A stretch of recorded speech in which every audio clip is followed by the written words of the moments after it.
in the stew, baby. Now, today's video is going to be interesting because it's a perspective from a year later on something that we all have heard at this point, I'm probably sure. This was a big deal when it came out, and, my goal was to get answers from Lori, and that's not what happened, and that's very unfortunate. So it is good to see you guys. Welcome to the video. So today we're going to be diving in my reflection on a year later. I have not listened to this video in a very, very long time. I think once I listened to it, I never needed to hear it again. So with that being said, today is going to be a real conversation, and we're going to go through it. And I'm just going to give you my thoughts now, especially after both trials. We need to remember this was a year ago today. So this was before they had both trials. Yeah. So we didn't have another trial till April. So she had just got to Arizona within a certain amount of time, and then she had her trials after. So now we know what she was saying. We know what her plan was. And yeah, I know it's crazy. I looked it up, and it was October 6th last year when this video was posted. So we've been doing our channel since then almost consistently for a really long time. So it's been just a slow process of us building a community. This was something that I noticed that I'll tell you this. When I posted this, I told you guys before, it's very sensitive. It's very hard, but at the same time, this was her words and her opportunity to say her piece. So I'm excited to get to it. Want to hear what you guys have, your thoughts, what you think, and I'm going to be giving you my reaction to it. It's going to be a little loud, so if it's too loud, I will make sure to turn it down for you, because I know the audio in this was horrendous, and I know that for a fact because I will turn on captions if we've got them. Subtitles there. There we go. And let's try right there, audio wise. All right, you guys ready? Let's get to it. That's the old logo too. Are you still there? Can you hear me? I do the best. Yeah, I do the best with what we have. Right. You try what you can. Yeah. Are you cutting out? Yeah. I want to start right here. Is she was trying to literally have a conversation. She was trying to talk to me and chat it up. I'm like, you do what you can. Yeah. Frick out of here. Is it just me, or am I like dark as frick right now? Hold on. Where's the lights at? Hello? You got something going on or no? There we go. She whiz, it was dark in here. All right, let's keep going. I didn't realize how low the light was. Can you hear me? I'm trying to keep it going. Yeah, no, it's you sound good to me. I don't know if you can hear me very well. Yeah, I can hear you pretty good. But So, Yeah, how comfortable it is. yeah, I I know just you have all the questions and everything, but how are you doing? Are you okay? Why would she ask me if I'm okay? She's asking me if I'm okay. What do you think? I know, guys. I shaved my beard last week. I have a little scruff. You guys can see it coming in. I don't know if I'll ever shave again. I went from 29 to about 18, maybe younger. I'm better now, if I'm being honest with you. It's taken a long process to work through all this stuff. It's been a lot of years, but I've definitely found my strength. So another reason why I did that is because I was very clear. I was not going to let her know that she had me. I know it sounds dumb, but in that time, I did not want her to have an edge over me emotionally. So I'm like, yeah, I've worked through my own stuff because of you. So remember, there's two ways to go about this. It was approach very softly, and I know how triggered, what's the word?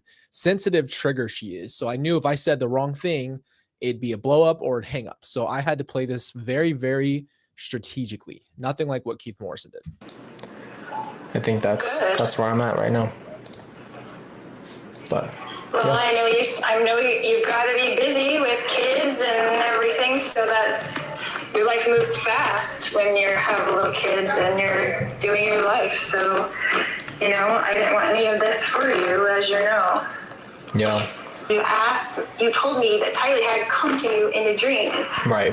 And you never told me what she said or what. So I had told her, and I want to say, I'm just trying to remember right off the top of my head. I think I told her I dreamed that Tylee was gone. I never said she came to me. I don't really believe that your like family and stuff comes and like sees you. I think you can dream of them, but I don't think that they're like visiting you. That's just my personal belief system. And so I had told her something before I ever found out about the kids, that I had dreamed about Tylee, and it was because I was scared. And I think I asked her a question, something like that. Well, number two, I want to get back to the point, is the cuts in here are very bad because this phone call is a phone call. It wouldn't go up on my computer, so I couldn't play it like we are right now where you guys could hear it. And on top of that, you could hear everything in the background in the jail because it was literally on my phone. So imagine if I called someone right now and I just had this. This is what the audio. So the mic's picking up a phone, a second mic, right? And it was super loud. So there's a lot of screeches and a lot of screaming and people in the background talking, and our thing kept cutting out on the Wi-Fi, or it kept cutting out from not having, that session would end.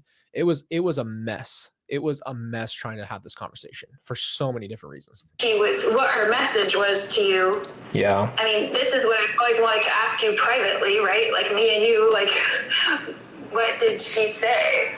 I don't remember. If I'm being honest with you, I don't really know if I believe in the visiting of ancestors anymore. I don't really, like, people who are in your family.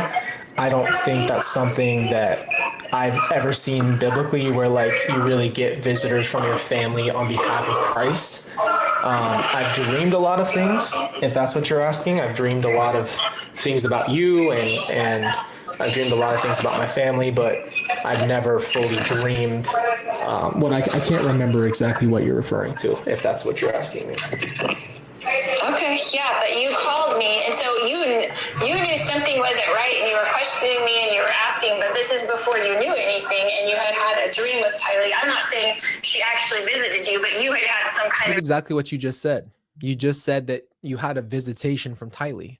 So that's exactly what you insinuated, because that's the words that came out of your mouth. Rhonda, this was a year ago, almost to the date. So a year and 2 days, basically.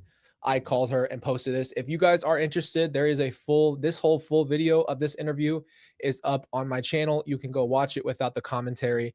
I wanted to add the commentary for everyone who has seen it, because we have learned so much in the last 2 trials, and for me going back and realizing what it really was. So I wanted to add in my new perspective.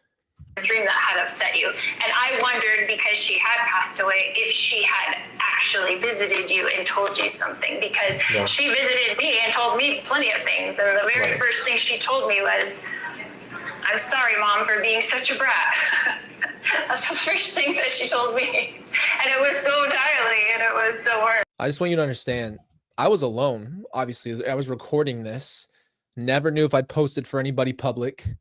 And one of the things she tells me, like, she thinks this is one-on-one. So again, a lot of people asked me when I first posted this, they said, did you ask her permission? No, I didn't ask her permission. I asked a million times over, because I know her state of mind, and I confirmed over and over and over, Lori, do you understand that I am interviewing you as a recording? This is going to be recorded and possibly posted on my YouTube. I did not promise that, but I said, this is public. This might be public. So she knew what she said in this conversation was going to be public.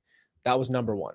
But she's talking to me like 2 friends or 2 people who have known each other their whole lives, haven't seen each other in a little bit, right? So this is what you need to understand.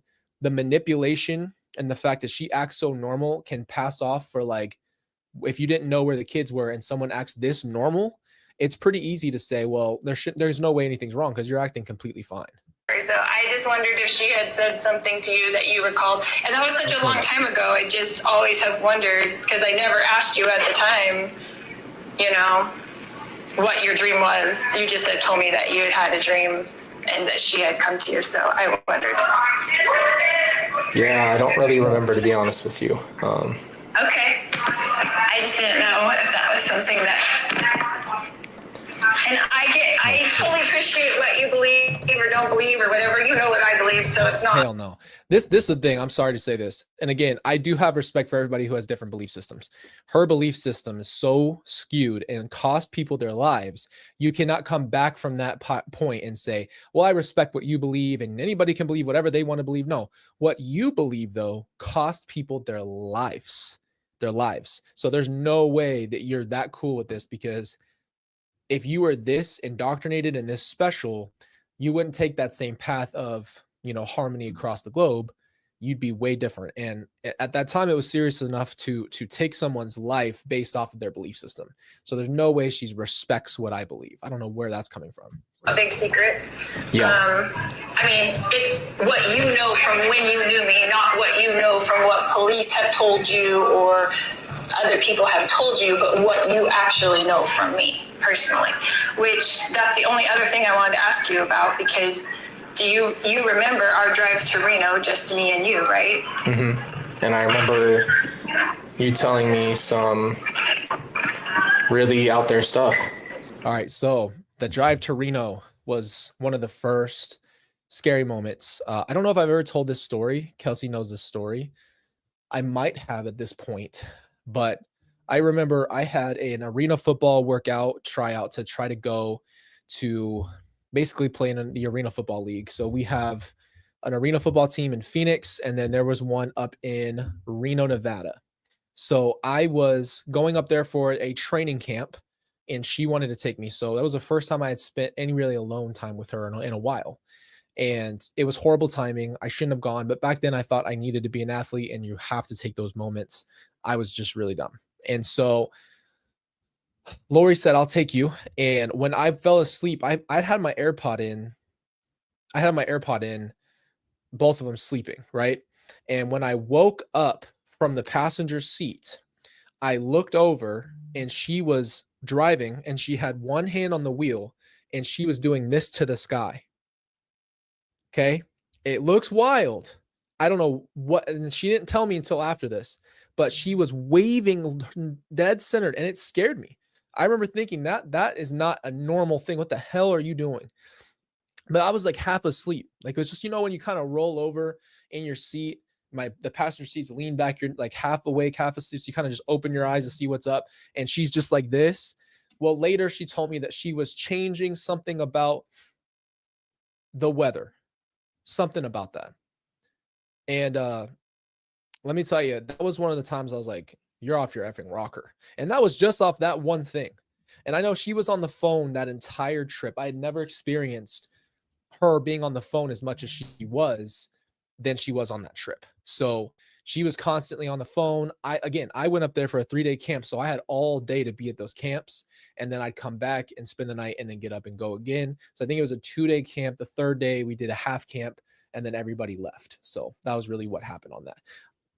You'll hear what the thing she tried to pitch me. I told her, just told me that there's multiple lives, and I told you that's not true, and I really don't believe in that at all. I don't think anybody's ever lived multiple probations. I don't think anybody's ever come back besides Jesus himself. I don't think that's not something that we do. That's reincarnation. That's not something that Jesus ever mentioned in the Bible, ever.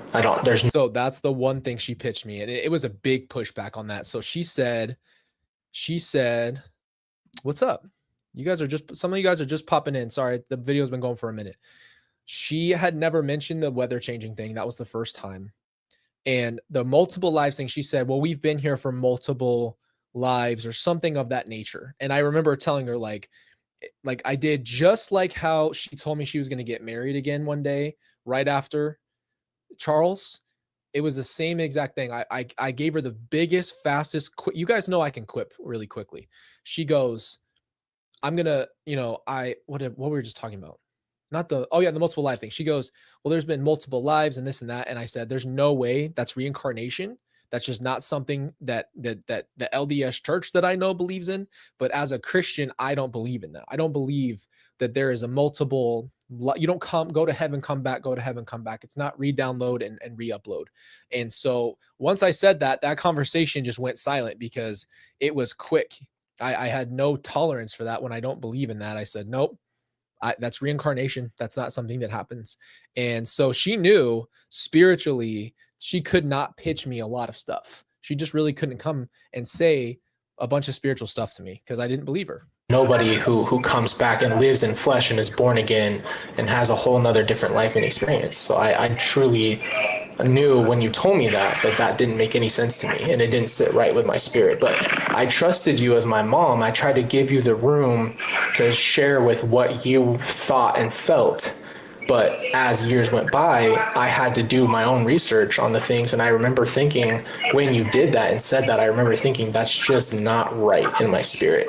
And everybody's entitled to believe what they want. But I'm telling you, for me personally, that in no way, shape, or form do I believe that anybody's ever lived a different life. I think once you're gone, you go to heaven or wherever the Lord puts you. You guys know, she did know 1000%. She agreed to it multiple times. I confirmed it multiple times. This was an interview. She knew it was an interview. It was her first interview she ever did. She had never spoken to anybody publicly. This was the first time she came out publicly. It was to me. And this is what came out of her mouth is this. And that is my true conviction to myself. I don't believe in anything else. Well, I honor and respect that. And just like you said, I honor and respect what everyone else believes. They can believe whatever they want to believe, right? Like, but don't you think that's dangerous to believe anything and just kind of have your own basis of belief rather than something that's based in truth and what? Exactly. See, there it is. This is the problem. Yes, you're entitled to believe what you want. But if I say, believe whatever you want and have no consequence, right? Well, then we kind of open the door for some other stuff. We open the door for some cults. We open the door for all these other things. Again, am I sitting here advocating you have to believe what I believe? No. Am I saying you can't believe what you want? No. What I am saying is it is dangerous because if you just frolic around and believe anything like they did, it costs people their lives. So yes, there is a danger to it. The Bible says. Okay, so I agree with you 100%. And there's a purpose for what the Bible does, and there's a purpose for what it says, and it says all the right things. And most people look at that face. Hey, so basically, the Bible's a great book. So let's just put this in context. She called herself a Christian, correct? Because she was LDS, and LDS people will refer to themselves as Christian, right? So she calls herself a Christian, which would mean following Christ. And you're supposed to read your Bible as a Christian. And she says, the Bible says all the right things. The Bible's a good book. It's a good book. It's got all the right things. It's got all the right words in it, but does it believe in it? Well, then you're not actually a follower, I guess. Ever come to this earth only come one time. And that's why the Bible is for everyone. It's not, this is higher knowledge that people who need to know it can know it, and people that don't need to know it don't need to know it. So it's not widespread. It comes directly from Jesus to me. It doesn't come from any other source. It comes from Jesus Christ to me. And so let's go that whole time. Okay, first of all, let's talk about the set. Okay, let's have a little bit of fun here. Yeah, that's the higher knowledge is Lori.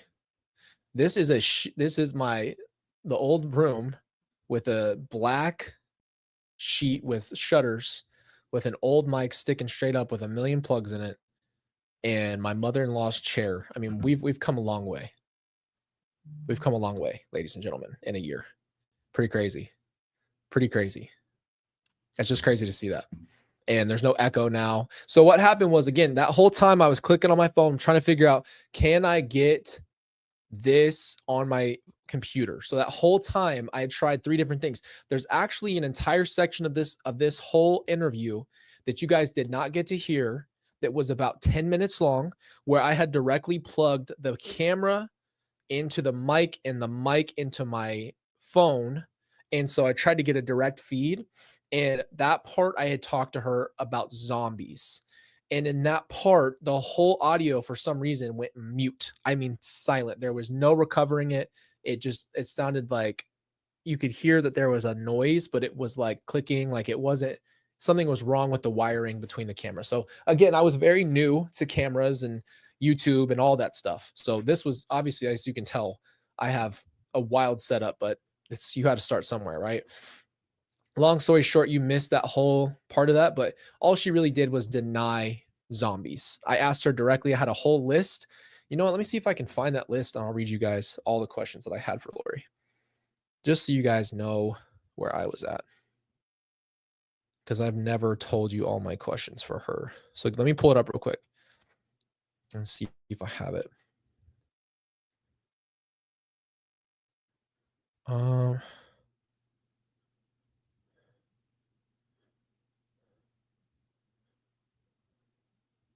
Lori interview. Here you go. All right, this is it. So I wrote down, you guys good with this, or do you want to keep going? I can do this at the end because it's a little long. You let me know. If you want to keep going, press 1. If you want me to read this right now, press 2. Because I don't want to stop the whole video if you guys don't want to hear this yet. I can do this at the end too. Give me a 1 if you want to keep going. Give me a 2 if you want to stop and read this. Because I want to go with what you guys want to do. We can always do that. Okay, we got lots of 1s and 2s. Wow, we're pretty mixed right now. All right, here's what we'll do. Let's save this for the end. I promise you I'll read you all the questions that I had for her, and you guys can see how I had to pivot. Go back to what you said. I feel like, honestly, that there's a lot to talk about here. Can you go over, you said Tylee's been visiting you. So I want to, there's a lot of things I want to go through, but you said Tylee visited you and spoke to you. You see how I ditched the mic, I ditched all the cords. I'm just on the phone because none of it worked. And JJ, I heard this in your statement that you made. I wanted to know, you know, what you mean by that. And, you know, one of the reasons I wanted to talk, I think when we talked about Legion, let's go back to what we were talking about. So in the Bible, there's that moment, I think it's in John 5, where Jesus casts out the demons and he gets rid of them, and then the man is back to normal. You said that there was a reference to the chosen, and I wanted to hear what you said because it cut out. So what do you believe in when it comes to the zombie idea? Because that's where you were at. That's what you were telling me. Yes, I would love to address this because I have never said the word my person. My person? See, that didn't make any sense. And again, what's so interesting is at this point, I couldn't have pushed back too much because I hadn't seen her trial. So now that I know how much it was said and how much it was referred to, it's very different now. Very different that she denied this because they have all her texts, and that trial had already happened. Gone out of control, India, whoever made up this whole zombie thing and escalated what my basic belief was. Okay? I, Lori, have gone through my whole entire discovery, and there's not one thing. Do you know if you do a search and you find, you do the word zombie in You the called them search, Z's. Oh my gosh, you're dumb. You called them Z's. And not to mention, you don't have to go through your iCloud to have the names because of your burner phones. You had burner phones. So yeah, you might not have it in your actual iCloud, but you had like a million other phones with other text messages.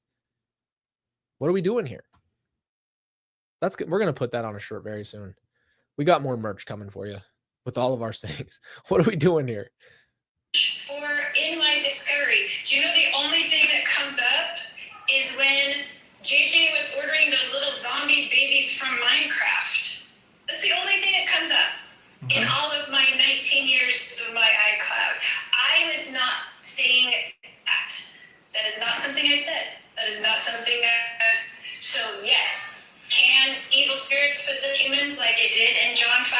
Yes, 100%. I believe that. Do I believe I have the power from to cast them out? Yeah, I do.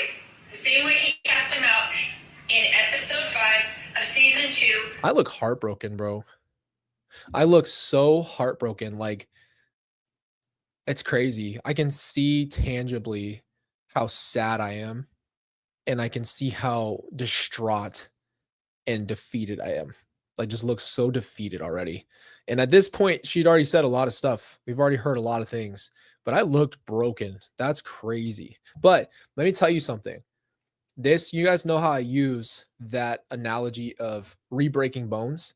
This was the best re-breaking of a bone I could have had. This freed me. This conversation, even though it was the worst thing I think I could have ever heard Lori. I don't think Lori could have said anything else that was worse than this. But it re-broke a broken bone, and then I healed correctly after this because I let her go. Huge, huge in my life. Huge turning point in my life. The chosen. Okay. So yes, those are my bait. See, it's just cutting out like crazy, bro. You there? Sorry, the Wi-Fi here is so terrible. It just keeps cutting out. It's all right. Yeah, we can just go through it. So you were saying that you never said the word zombie. That was never used by you. Ever. Okay. So, I mean, I have a lot to ask you, honestly, but I wanted to give you the floor to really say your piece. And since we're cutting out so much, maybe it's just a good time. You told me one day you'd want to say it in our last phone call. You said that you wanted to tell me what has happened. So I'm going to just give you the floor real quick. If you want to say your piece, and maybe I'll just have follow-up questions after that. But so at this point, I had all this stuff on here. I don't know. Wait, I can't see myself because I'm on the other one. I have all this stuff on here for her. And because it was such bad connection, I didn't know what to do. So I just skipped almost basically the end and said, you tell me what's really going on here. And that way you can, at least I'll get something. Because if it cuts out, I might not be able to get you back. I want to go ahead, and I think you know what I'm referring to is what really happened then with my brother and my sister and this whole thing. And I know that we could talk about my dad, but I'm assuming that that's because of your case is a little not for right now. We can always follow up on that at some point because I do have a lot of questions about it all, but I'm going to try to just keep it strictly to my brother and my sister. So I just want to give you the floor real quick, and I think we'll just kind of go from there.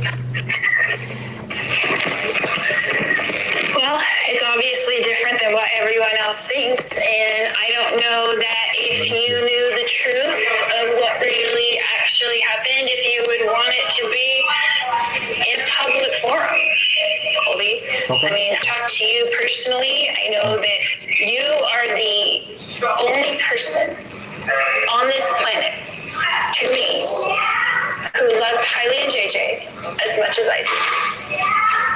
The only person.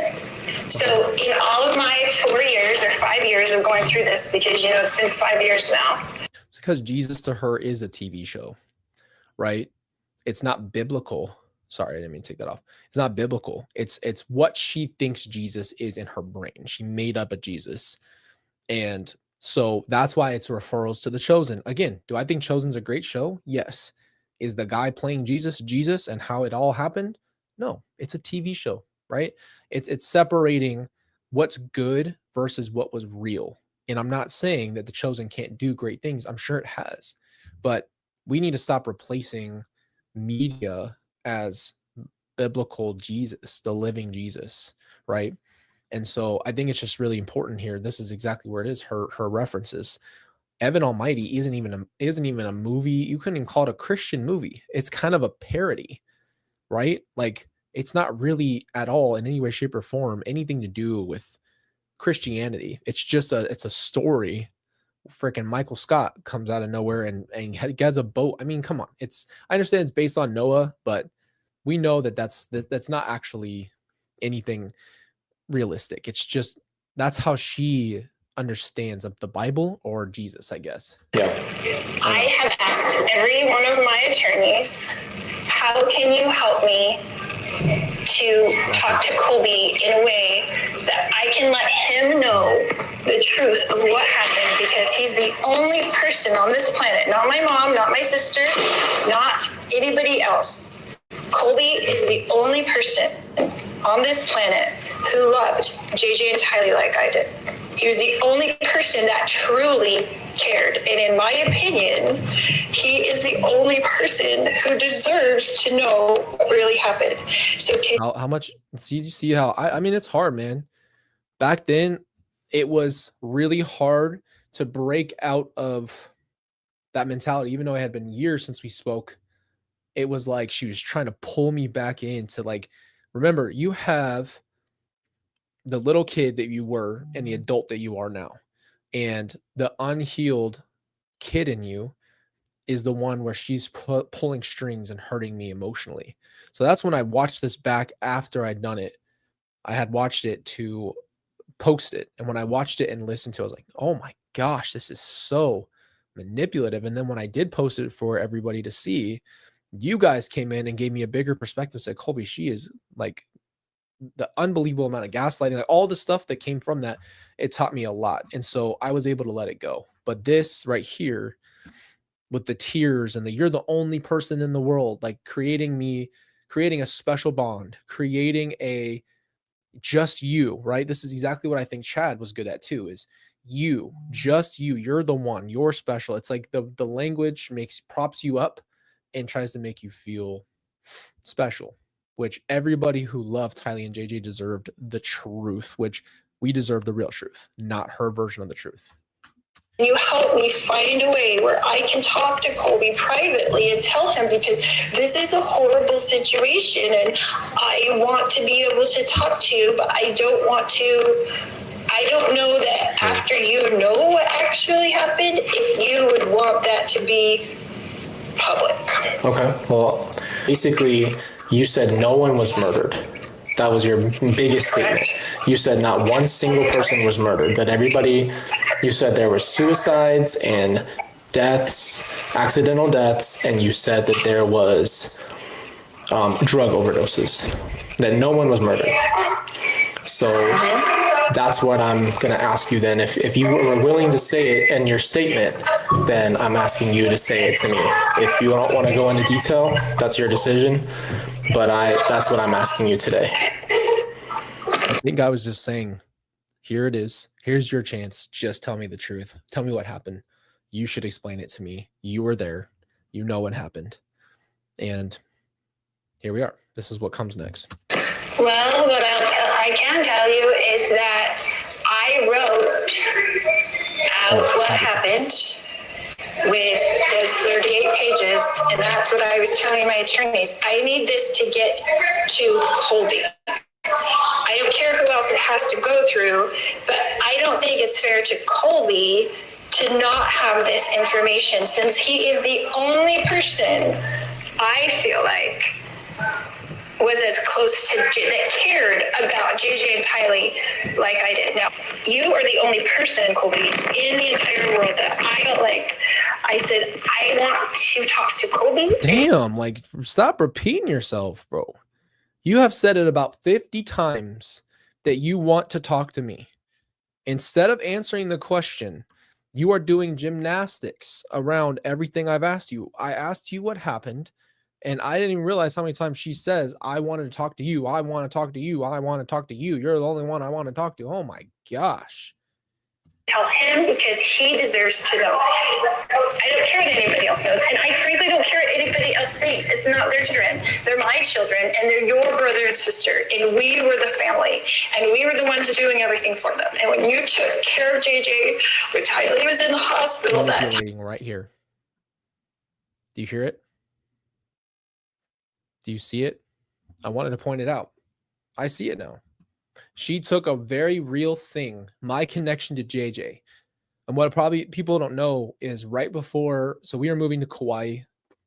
I was supposed to go on an LDS mission. So I was waiting. So I had nothing basically to do for the next like 60 days. So I was going to move to Kauai with my family and then leave from there, right? Because I started that process in Arizona. Well, right before we left, Charles went to Hawaii first to get the house, and Tylee had pancreatitis the week we were leaving. So, and Lori did not plan for anything. She did not plan this move, right?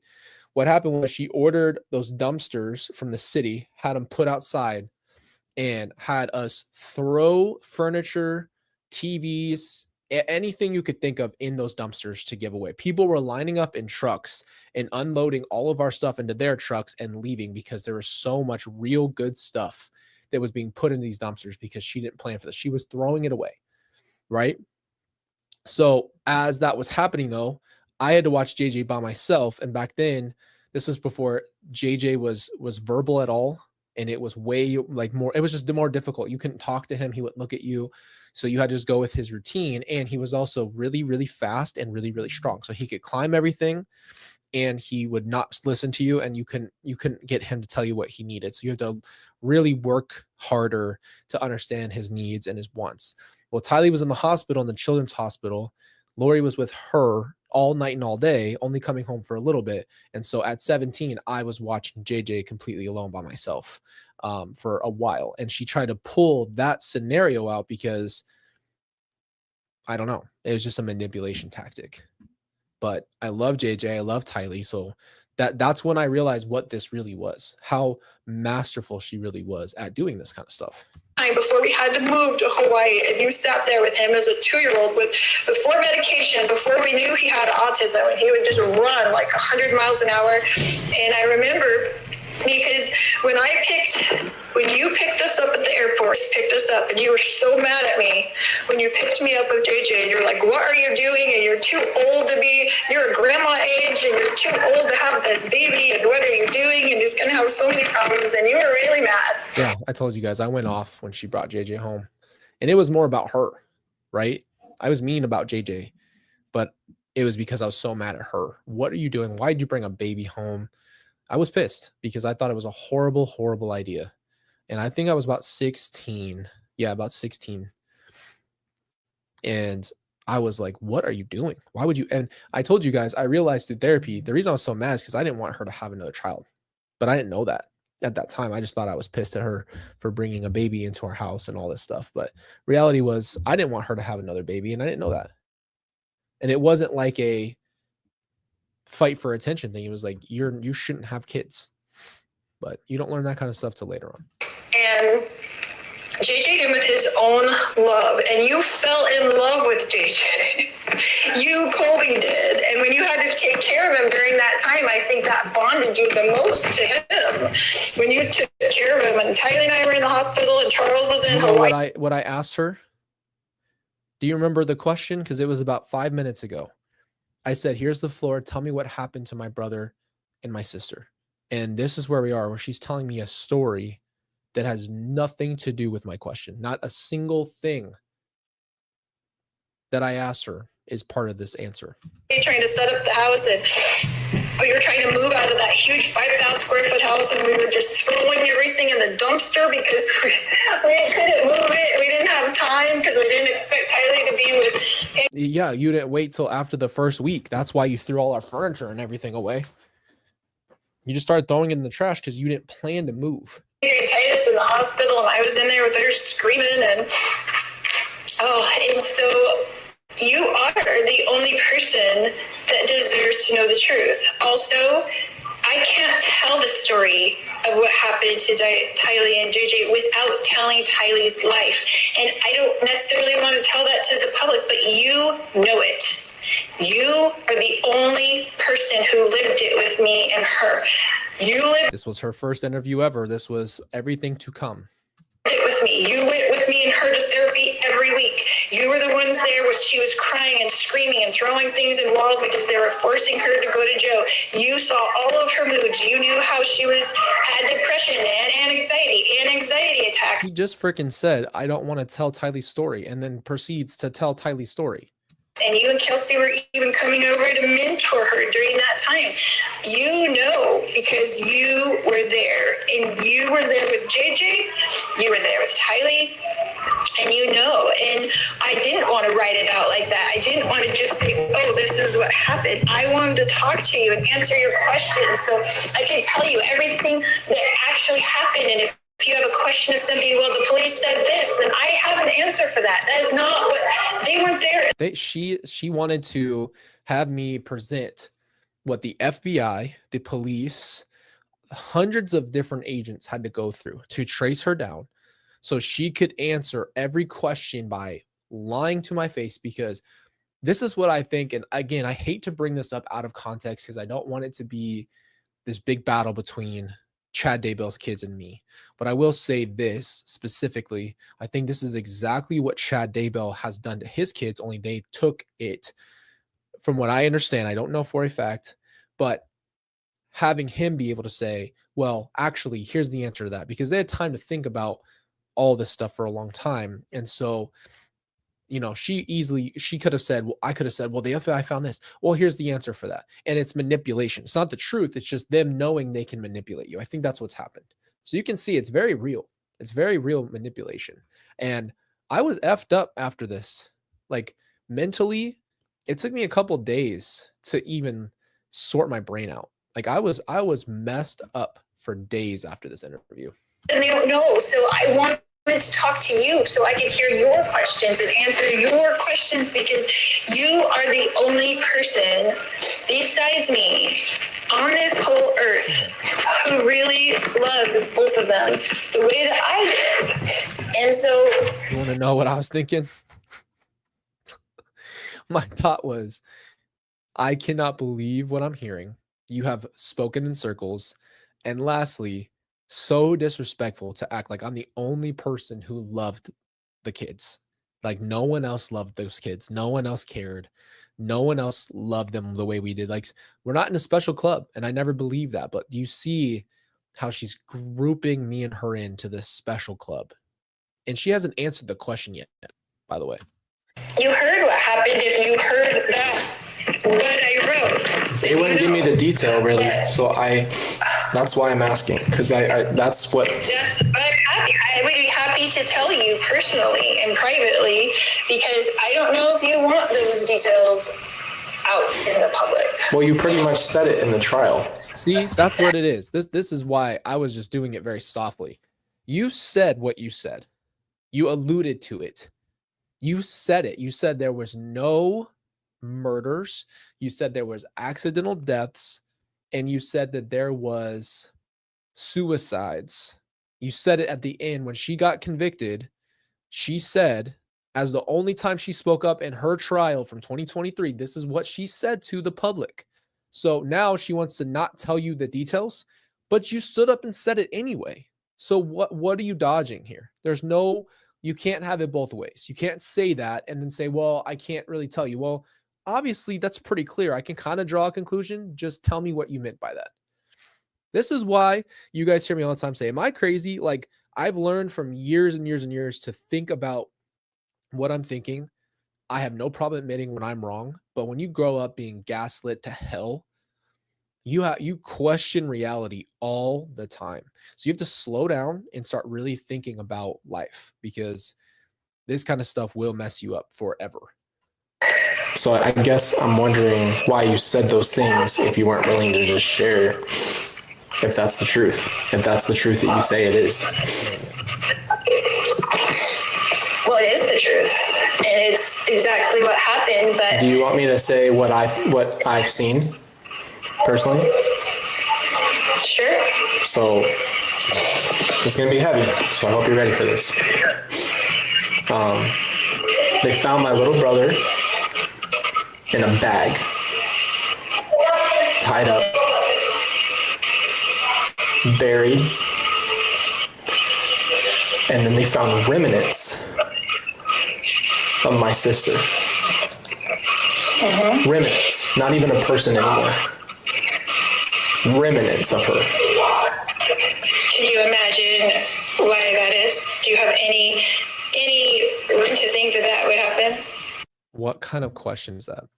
She couldn't answer the question. So you know what I had to do? I had to tell her what I knew, because I'm not going to cuss. Okay. I'm better than that.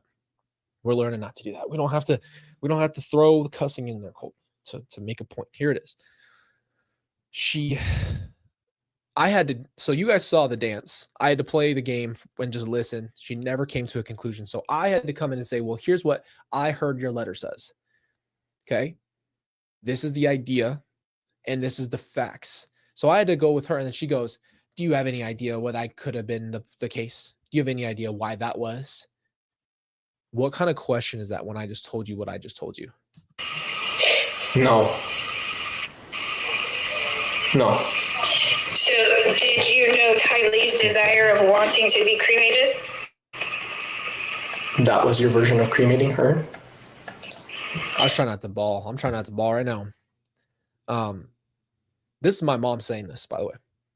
This is my mother, who unalived my entire family, telling me that my little sister was found the way she was, so brutally taken that they couldn't even determine the way that she passed, the way that she was taken, because she was so brutally treated after the fact, telling me that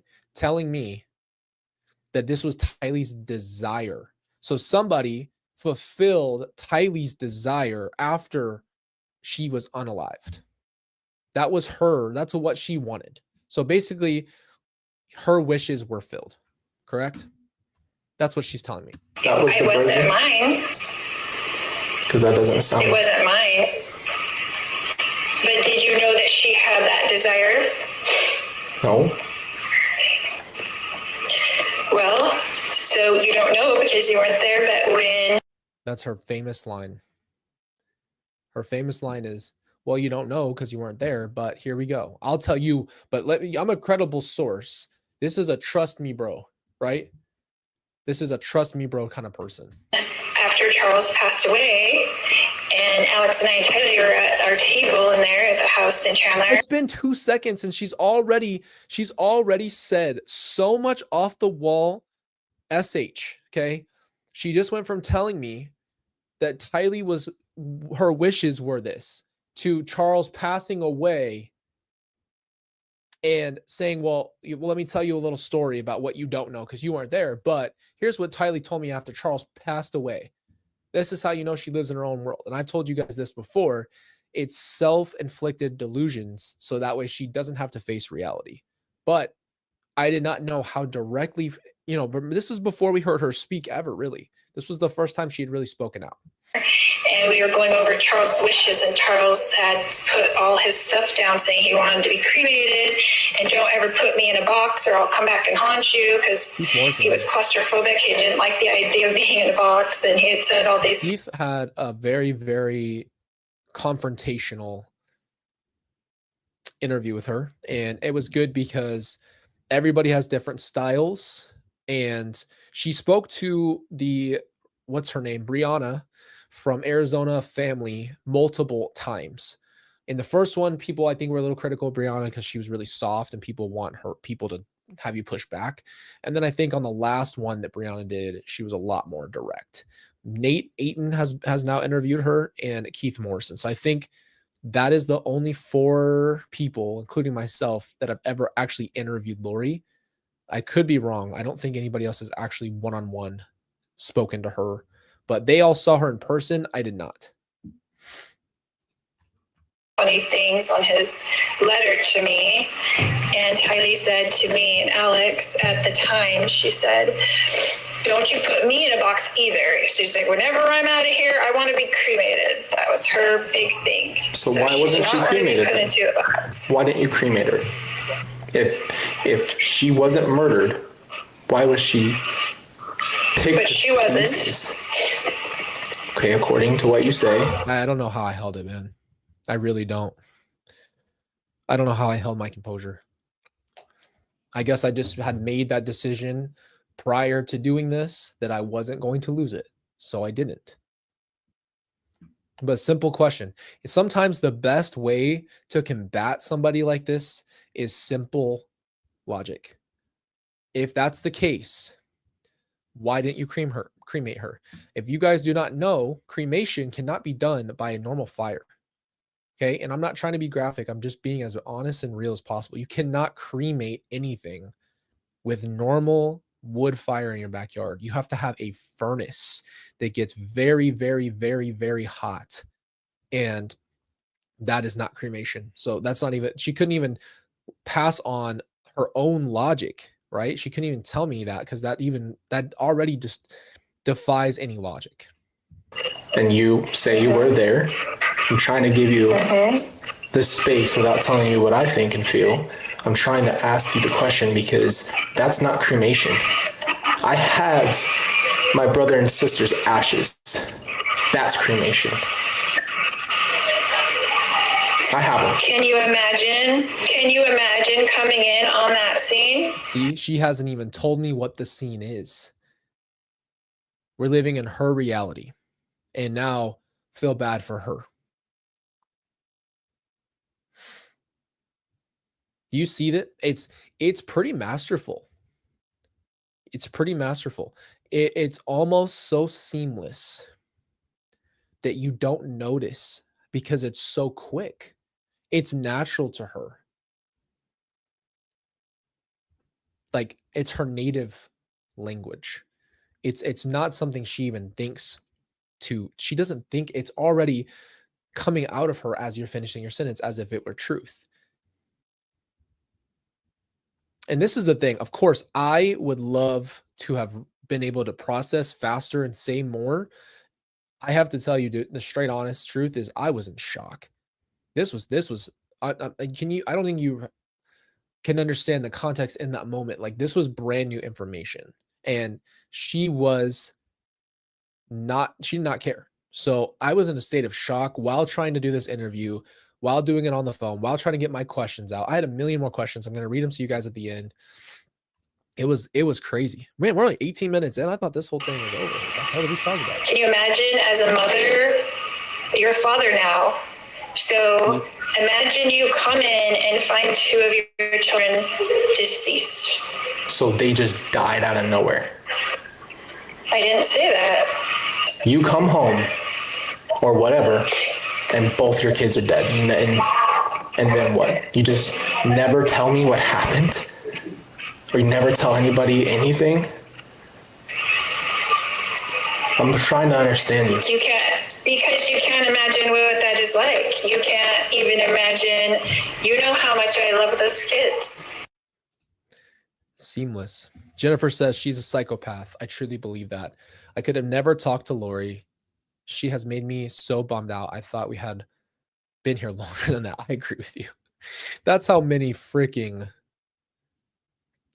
much of a mental circus you have to do with Lori. You know how much I've put into them. You know how much I've done everything to protect them. You know how much I've done everything to get Tylee every kind of help, fought in every kind of court to keep her safe, fought in every kind of hospital so they wouldn't do a whole bunch of horrible stuff to her when she was sick all the time. You know what I did for them. I know. So you imagine walking in. Imagine my daughter comes to me later in life and I go, you know that I put food on the table when you were little and I changed your diaper and I gave you toys and I did this. And it's like, and all she did was ask me a question about something else. I asked a very logical question. The question was, if that is what happened, which we know it's not, but if we just say for your sake, because you're nuts, if that's the case, why would you just bury them? Nobody, I don't think, we're not in the old times where there's no civilization. And when someone passes away, you just pull over on the side of the road and bury them. We don't do that. We have burials, we have all that stuff. So even logically, I just had to say, well, why wouldn't you do this if that were the case? Right? It's insane though, because do you see that there's almost zero stuttering? There's zero, like, she has to think about it. It's quick. It's quick to the next point. Finding them. And they had been gone for hours. There was nothing I can do, even though you just can't imagine. You can't imagine that scenario because until you live it, you can't imagine that scenario. And when I came in and I knew Tylee had been upset, and I knew that she was upset with me that weekend because she wouldn't stay at the house because I would Melanie Gibb stay there. She hates Melanie Gibb, as you know. Everyone knows this. You see the blaming. So her now is she sets up a scenario. So I'm trying to give you guys what I see as the manipulation. She waits. So she starts giving you her story, right? So now we're supposed to be getting into exactly. Thank you, Faith. The devil is a smooth snake. Exactly. It's so smooth. And so she comes in and now it's Tylee hates Melanie. So I knew she was pissed, but I left her alone for hours. Where the frick did you go for hours? Right? You always pawn off a 7-year-old who is special needs with a 16-year-old teenager for hours on end. What the hell are you doing? Right? So that's even a question you could get back to her if I really wanted to be petty, right? So she goes, they've been gone for hours. So she now sets up a scenario in where Tylee is the culprit. So now this is her story to blame Tylee, where she sets up the whole scenario. She's setting up a whole scene to try to pitch you this idea. Jay did her. And she couldn't stand her smell because she had the essential oils, and Tylee got sick off the essential oils in 6th grade because her teacher made her drink the essential oils in 6th grade to help with pancreatitis. If this was court, all you'd hear is irrelevant. Back to the point. Shut up. You are like, how in the world did you go from telling me about Tylee doing what she did, your fake lie, to Tylee having essential oils in 6th grade? Do you understand why we say this all the time? What is going on? What is happening? How is that part of the conversation? And number two, the teacher really wanted to help Tylee in 6th grade. Okay. Lori bought the whole thing of essential oils and forced Tylee to take them, and me. It's because the teacher was swearing that if you buy essential oils and put them in the capsules and take them, they can help you. So I remember I took the essential oils, I tried it, and I burped it up, and it was the worst thing, and I never did it again. Now, Tylee also hated it because, as you know, excuse me, all you guys know, I burped right after I said that having essential oils are very, very strong. So you put them in a capsule, and a drop of the oil of the essential oils comes out of the capsule and it goes in your mouth. It will be, oh, it's a lot. It's a lot. So again, irrelevant, but that's not even true. Actually, Lori told her to take it because Tylee had health issues and her teacher was trying to help her. So her teacher did not force her. How the hell would the teacher force her to do it at home? Remember all that. So she didn't want to stay there. So I asked her to babysit JJ, put him to bed that night, which is what she always has done, right? She was going to sit in bed. I was going to do my podcast with stupid Melanie and Dave. Oh, now right? Melanie's stupid. Thought she was your bestie. You guys were in bed together with just your garments, just the garments hanging out. So JJ wouldn't interrupt it. And then I was picking him up in the morning to get him ready and take him to school. And when I came in on that scene and they were gone, I thought Tylee did it to get back at me. Do you hear this? Do you hear it? She's saying that now Tylee not only did this whole thing. This is now Tylee's fault. She's now blamed her fully for it. Not only that, now Tylee did it to get back at Lori because, oh man, you shouldn't have went and did your podcast. So Tylee had this kind of humor. So please understand in no way, shape, or form am I disrespecting Tylee when I say this. But you're telling me Tylee said, oh, well, you're doing your podcast. So I'm going to kill JJ. I'm going to kill myself. I'm pissed at you. So I'm going to kill JJ and myself to get your ass. Does that make any logical sense? No one would do that ever. Period. So she's already making Tylee the villain twice over. Tylee did it, and now she's saying, oh, well, Tylee did it to get back at me. It is now double Tylee's fault, which would make it premeditated if Tylee did so to get back at Lori, right? Not an accident. She can't, it's so stupid because there's no logic. So obviously, she can't even make up a scenario because it's so illogical to say that this happened. It was all my fault. It is all your fault. She was mad at me, and that's what had happened. And the reason why she visited me and why JJ visited me and came to me right after that is because to tell me that it wasn't my fault because I was blaming. I love your name. It is what it is. That's amazing. I say that all the time. Tylee is so beautiful. I think Lori was jealous of her 100%. Lori and always had problems with Tylee. But to blame her fully, multiple different ways and multiple different angles is next level hate. Exactly. By the way, thank you for the pumpkins and Carter's shirt and all that stuff. It was really nice. You guys have been, I'll have to show you the P.O. box stuff. You guys are amazing. Myself 100%. 100%. Why didn't I get Tylee more help? Why did I let her get off of her meds? Why did I not do something different? Why did I let Melanie get to stay here? Why did I do any of these things that would lead to... The thing is, she's selling so much BS that she's backing it up with more stuff. Why did I let Tylee get off her meds? First of all, I don't know what meds Tylee took that were actually regulated. And that's 1,000% honesty. I don't think Tylee had a prescription of medication for mental health. I don't know that for a fact.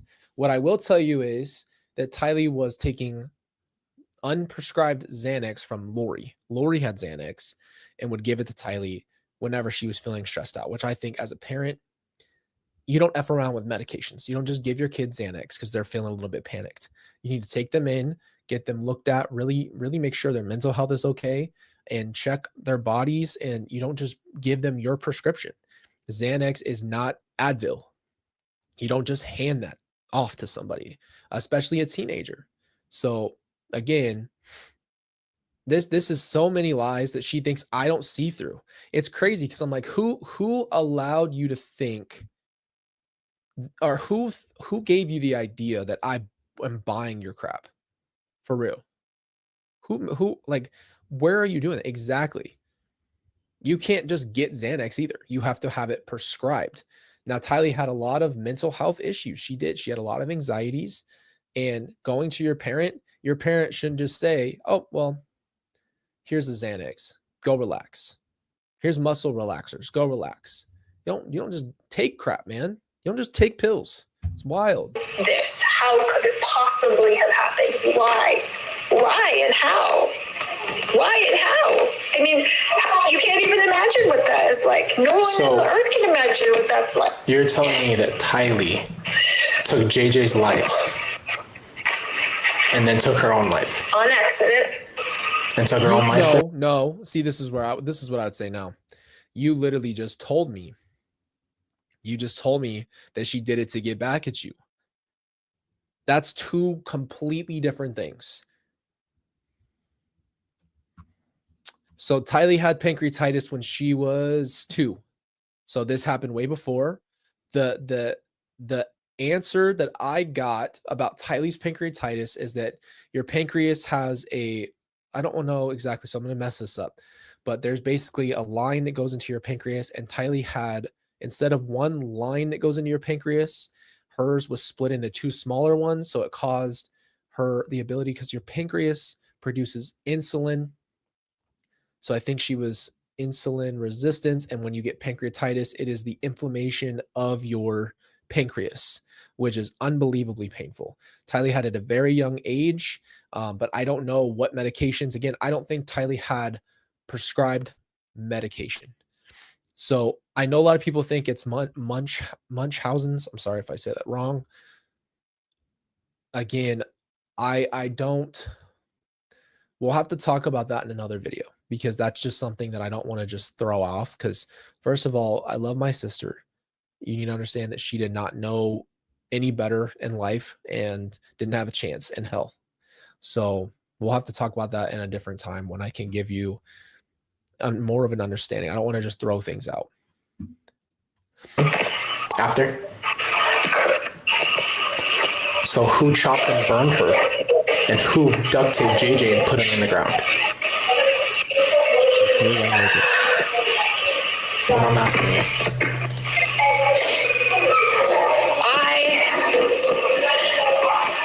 You were saying what? So you told me. Sorry, you're just cutting out. I can't hear what your question is. So You're telling me Tylee took JJ's life, then took her own life, and then someone cremated her by dismembering her and burning her and throwing her in a pet cemetery, and then somebody bound JJ, put him in a trash bag, and threw him in the backyard. And that was it. That was the end of it. What I'm saying is I wasn't aware what happened to them after I left that scene. Okay, so nobody. I hope this doesn't get too dark to say this, but let's just go ahead and say, that something did happen. I would never, ever, I couldn't leave my kid's side if something like that happened. I couldn't leave. So you ran out because you were so upset. And then you just said, okay, well, somebody's just going to take care of it.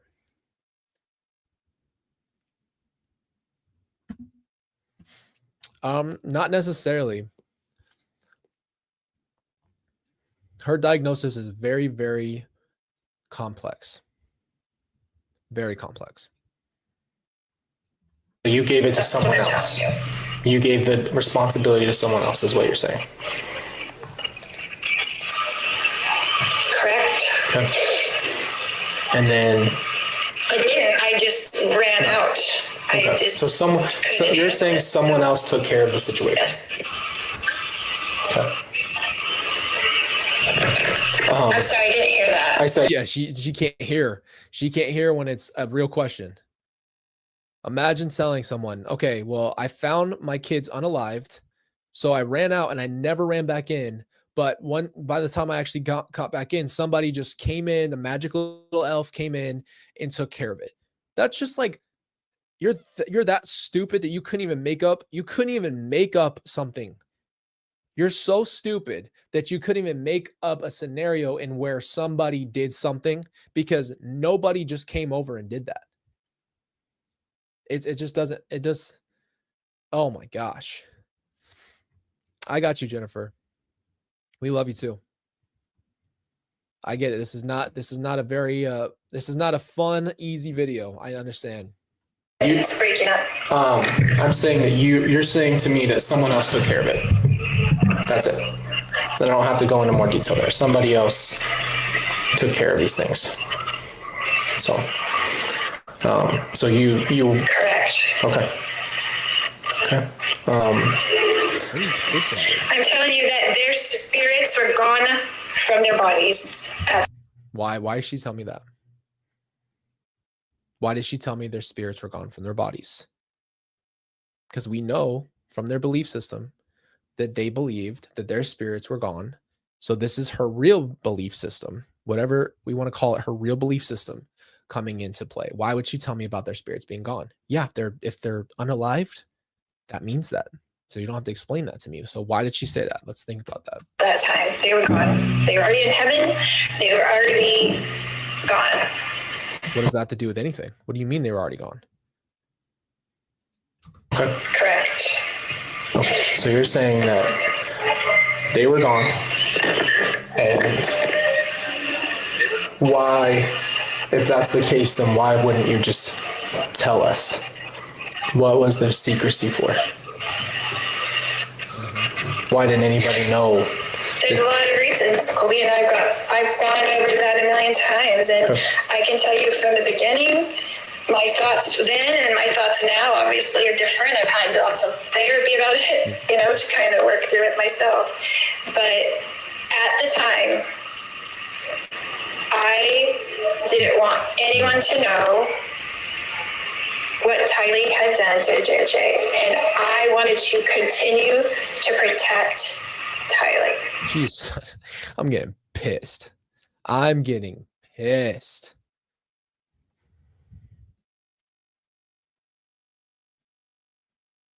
She's such a dumbass, bro. Like, you can't have it every single way. You have it right now. You have 4 different scenarios going where it's Tylee's fault, but now you're saving her. So now you're a saint. You can tell how fragile she really is as a person, because look at how much she has to make it about herself. I mean, that's just crazy. Crazy.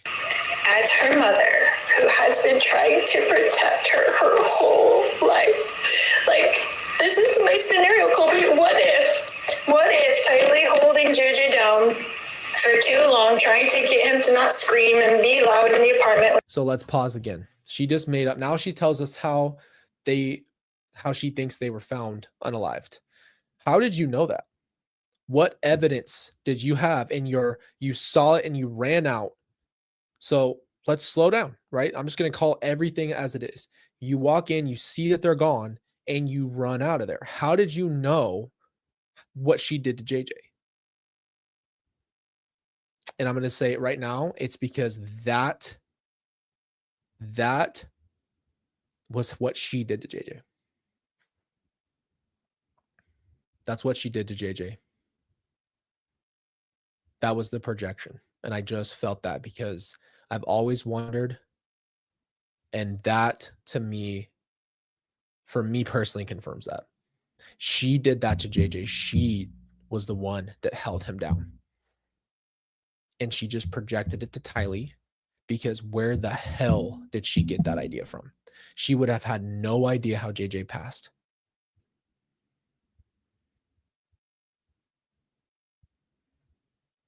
Where'd that come from?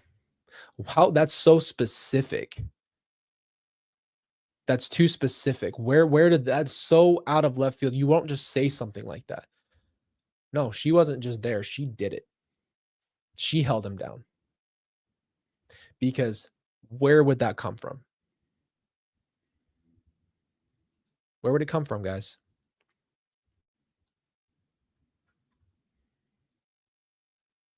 She was always upset about. We weren't in a big house anymore. We were in these tiny little apartments, and he was loud.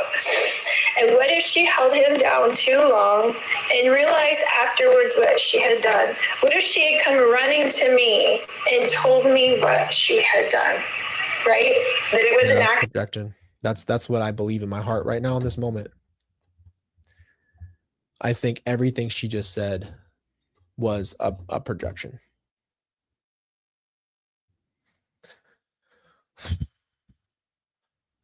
That's just so specific, man. Accident. Do you not think that I would have told police that I did it to save Tylee? Because you know that I would. Why didn't you tell the police you did it to save Tylee if this is the truth? Why wouldn't you do it? Would have. I would have done anything to protect Tylee. And in my mind at that time, and some people might think it's not rational, but wasn't rational at that time, because you can't imagine what it's like to find your children in that way. You can't imagine. So no, I was not being rational. However, I was still protecting Tylee in my mind, and I still am. This is why I only wanted to tell you privately. I didn't want to tell the world what went on. I didn't want to tell the world that Tylee stopped taking her medication 2 weeks before this. She was on anti-anxiety medication, anti-depression medication. She was on a medication for panic attacks, and she was on birth control so her ovarian cysts wouldn't be bad. She was on all the things you can't imagine. So no, I was not being rational. However, let me take a medication. Hold on, because that was something I don't remember what she said. So this is something that I want to hear. All the things she says that Tylee was on. I was still protecting Tylee in my mind.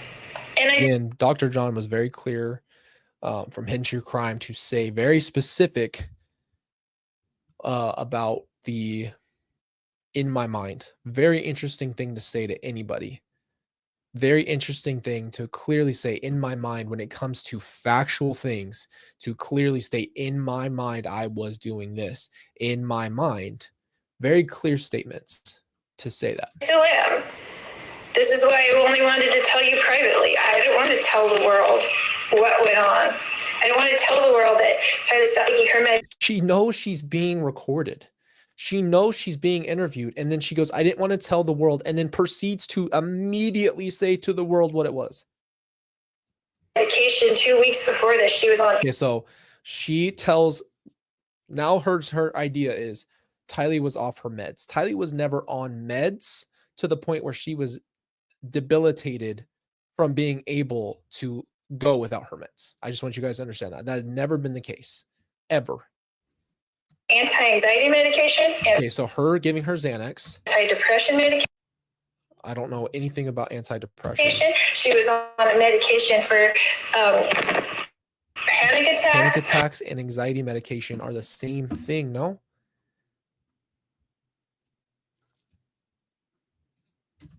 And she was on birth control. Why was she on birth control? I don't even think that's true. So her ovarian cyst wouldn't be bad. She was on all that stuff. And when we moved up to Idaho, 2 weeks before, a week after we got there.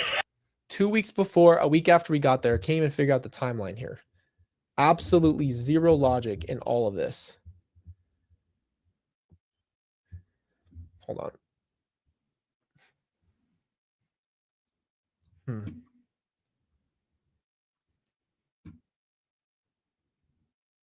I just don't understand or believe a word of this. Love you too, Shauna. She said she didn't want to take her meds anymore. And I said, honey, you can't go off meds cold turkey. You can't just you have to wean off of them. And you know how she was, and you know how stubborn she was, and you know how she wouldn't do anything that I told her to do, and she would do the opposite. So, no, I haven't wanted to tell everybody. She just blamed Tylee. So let me just give you the flash of what she just told me. Tylee refuses to follow her good mother. She refuses to take her pills. She goes off her meds. So now Tylee is a psychopath, according to Lori. She's off her meds. She can't handle not being on medication. So now Tylee is off her meds 2 weeks, 1 week, a week before, a week after we moved in there. And then that is her excuse because Tylee wasn't on her medication, that Tylee had a lapse of moment because she was angry with Lori. Oh, no, although because she accidentally did it. And then does that and then unalives herself. That is the story Lori's pitching to me about my sister, as if I don't know who my sister is, as if I've never been around my sister, or that I don't have a freaking brain. Anybody with a brain knows that that story doesn't make sense because it's all over the place. That doesn't make any sense. This isn't someone who was on medication to when they stop taking meds, that they would be this drastically different, and Tylee would never do that. And again, I hate to hit on this because it's breaking my heart to have this conversation, but just out of reality, that was a full-on projection moment for Lori because no way, shape, or form she could have had time to assess what happened to JJ. That makes zero sense. How would she know that? How would she know that? And nobody could even understand how it could get to this point unless they understood what had happened to Tylee since she was 3 years old. So yes, I have been protecting Tylee. I will continue to protect Tylee. I didn't want this to be made public. I didn't testify in court for that purpose. The only reason you testify in court is because your freaking lawyer told you to shut up because it's so ludicrous. You would have lost harder and faster. Protect they could her put name. me in here for 5 lifetimes. They could put me in here for 1 million lifetimes. Then shut the F up and take it. Can we go back to that point?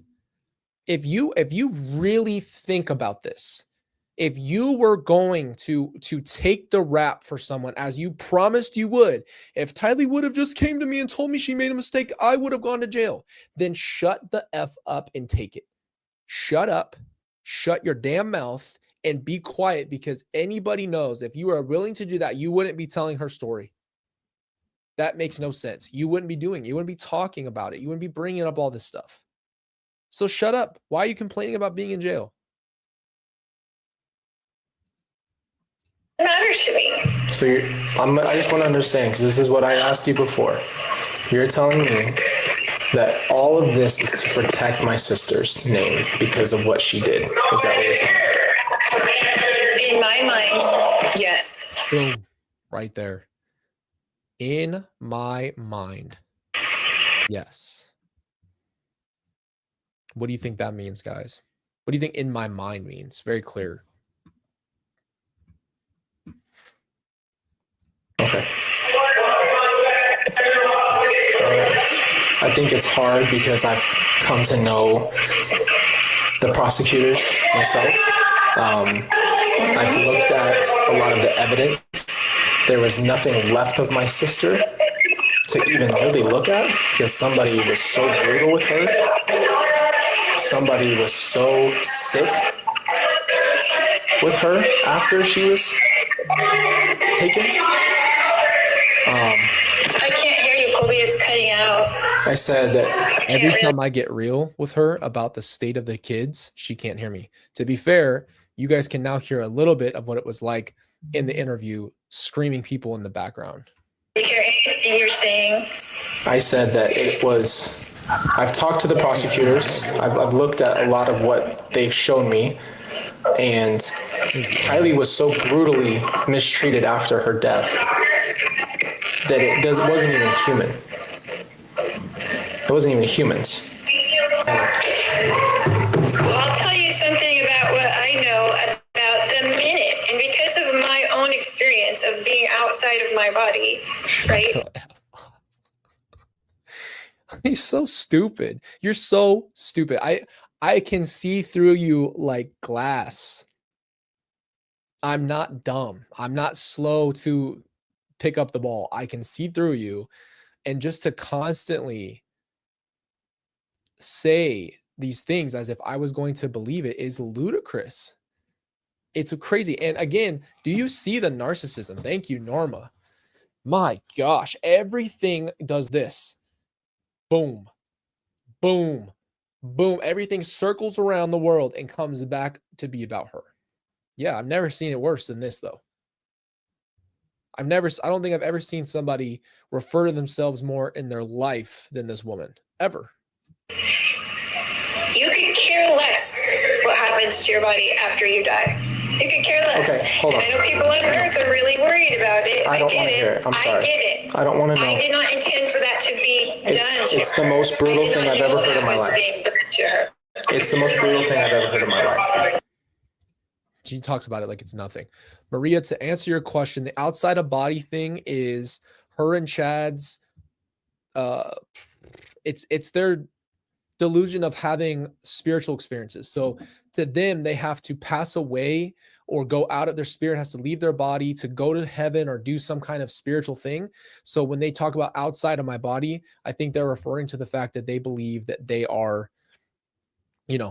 dying or passing away or something, and then their body or their spirit leaves their body. And once their spirit leaves their body, then they have, yes, exactly. That's kind of what this is. It's like almost like for them, it's like a badge of honor. Like, yes, I have passed away and I've left my body, which is what gave me that spiritual whatever. I don't know how to explain it because that's their delusions. But from what we've seen in all the court cases and everything like that, that has been the reason why she constantly talks about being outside of herself, being outside of her body. Near death is very important to their group. So I don't want to go over that really. Me either. JJ. I want to think about that. JJ was found. They were not in there, Colby. They were not in there. What does that mean? Now that we know what we know for a absolute fact, after at least for me going back, why are you telling me they weren't in there? Oh, dude, this hits so different right now.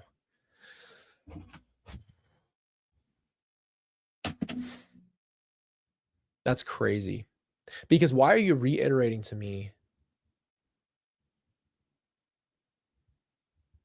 they weren't in there? They weren't in there. Why does that matter? What do you mean? Well, they weren't in there when or where? Why would you say they weren't in there, Colby? They weren't in there. That's her projecting the zombie idea. That's it. She's saying it to you, but why? Because you just told me that they were gone. So yeah, of course, if her scenario is true and they passed away, yes, they weren't in there because they died. But what does that have to do with what we're talking about? I don't understand that. Why are you telling me they weren't in there? That's exactly right, Jude. That's her reiterating the zombie thing right there. It's very clear. Is what I'm telling you. But I'm telling So you. no matter what happens to you when you're at a coroner's office and they cut you open and do an autopsy, yeah, that's really gross. It's really gross when they do that to anybody. What the hell? I'm not talking about that. That has nothing to do with anything in the world. That's not what I'm talking about. But with JJ, You're not in there. JJ was found fighting his bag that he was put in. So did Tylee held him down to. We even respect the bodies of people that we love. We bury them, we cremate them, and we give them proper ceremony and burials because we love them and respect them. So it doesn't matter if you don't care what happens to the bodies after. Yeah, everybody usually cares a lot about what happens to the body after because they love the person and they want to give them a proper burial. That's what we call it, a proper burial, because we're not effing animals. We don't just leave our carcasses out on the road. We bury or cremate the ones who are gone, and we have a memorial for them for our own sakes and to kind of put them to rest in that way. Come on now. What does that even mean? Too long or put a bag over his head, because that was the evidence that JJ was being suffocated by somebody.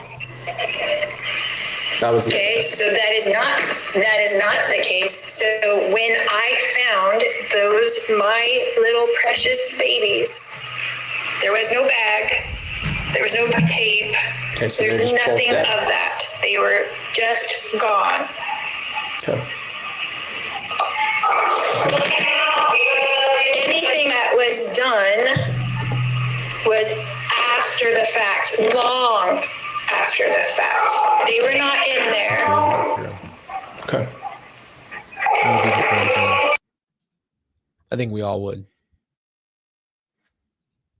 We'd all do it. We'd all sit there and love someone who passed away like that. And that brings me to a question here. With all of this being said, what has it been like for you? Sorry, you're cutting out. Okay. I didn't hear you because I was cut out. What has it been like for you then since 2020? How have you been affected by all this? So this was actually one of the last questions we were ever supposed to get to, because I knew I wanted to hear her perspective, but this, again, the interview was all over the place. Can you hear me?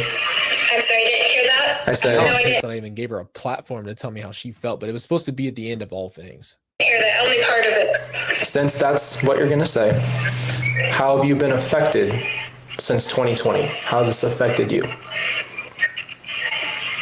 You ever seen a dance like How have I not been affected? It's my whole life. Like, I was never going to tell anybody anything about anything, ever. Okay, so you would have never told me. You would have never told. How crazy is But that? when I was at I would have never told anybody anything about anything. I would have just, I was so hurt that I flew off with Peter Griffin and we went to Hawaii and we were just going to live our lives because I was just going through it. I would have never talked or done anything. I was just so sad. Shut up.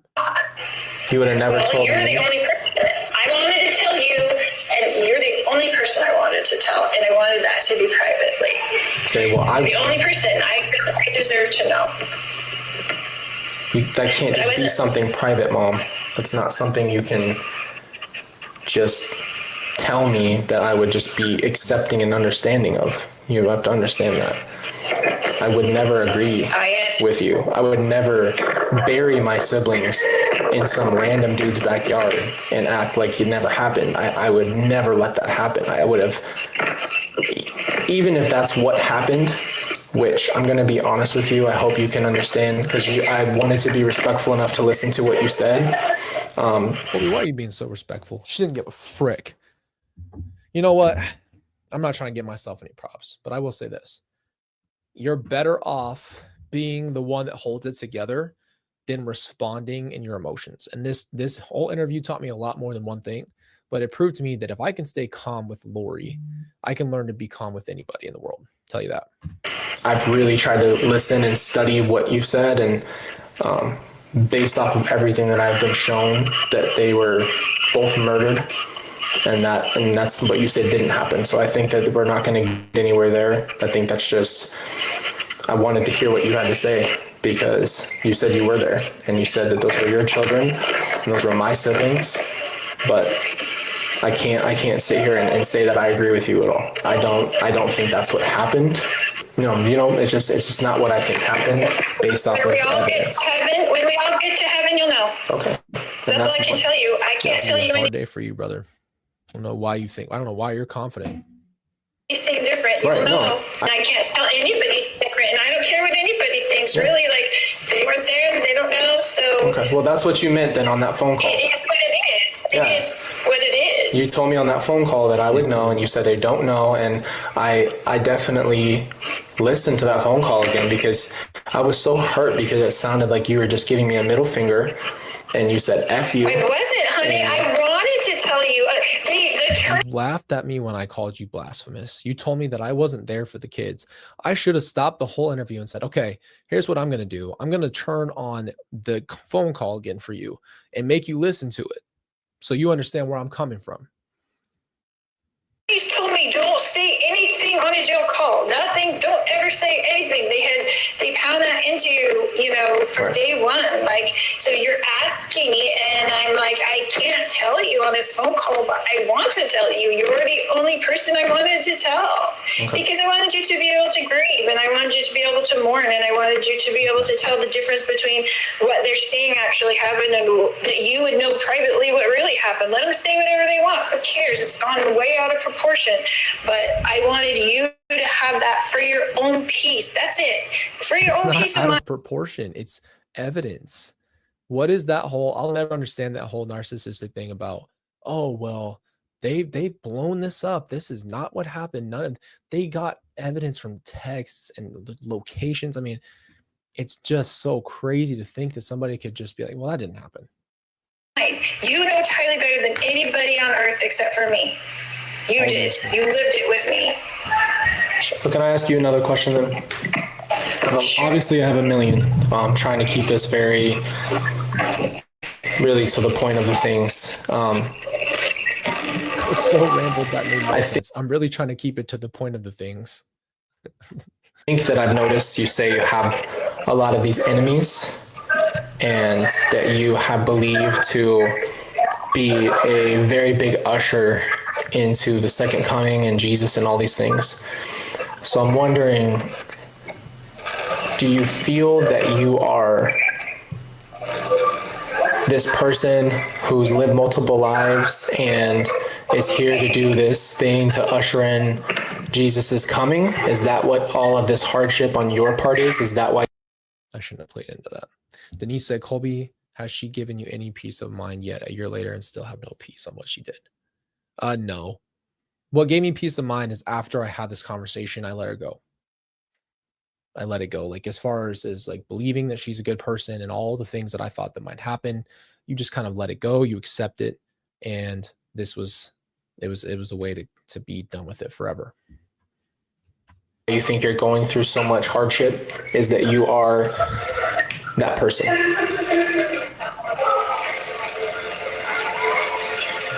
Well, what do you remember of me telling you about my experiences in the temple? What does that have to do with my question had nothing to do with you talking about seeing Jesus. Nothing. I told you personally. I only told a few people personally, and they've gone running wild with these stories. So I'm asking you what you remember, what I told you personally. All I remember is your biggest claim is that you had seen Jesus personally, and that he had talked to you, and that he was on your side.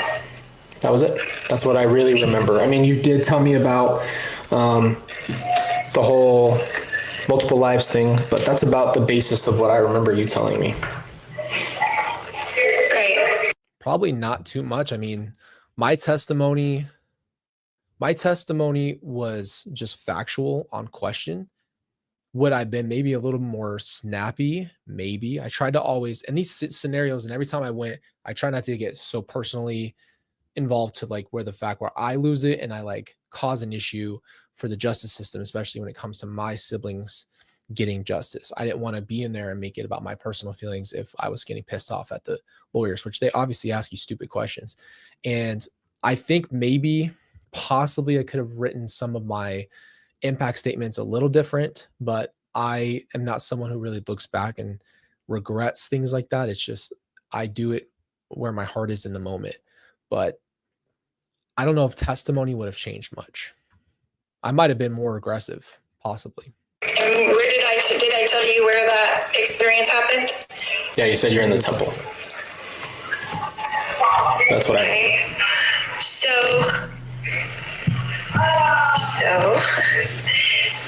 I learned all these things that I know from Jesus personally. So when he came to me in the temple and he put his hands on my head and ordained me to do something for him. You didn't do that. Good job, right? And he said, will you do this job if you lose everything? This was in 2017. Okay. And then he said, will you do this job if you become like Job? That's what he asked me. And at the time, when he was right there with me, and you have those wonderful, heavenly, peaceful feelings, I thought, sure, I'll do anything you want me to. Go to the ends of the earth. I'll follow you to the ends of the earth like Peter.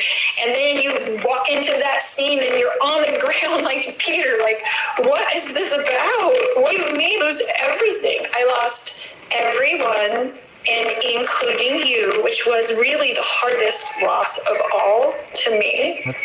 That's such a horrible thing to say. So everybody who's been taken is not as important as me. Again, back to isolation, back to you're so important. It's very, very manipulative. And it puts you in position where, unfortunately, until I was where I am now, back in the time, it's hard because it's like they're trying to make you feel special above everybody.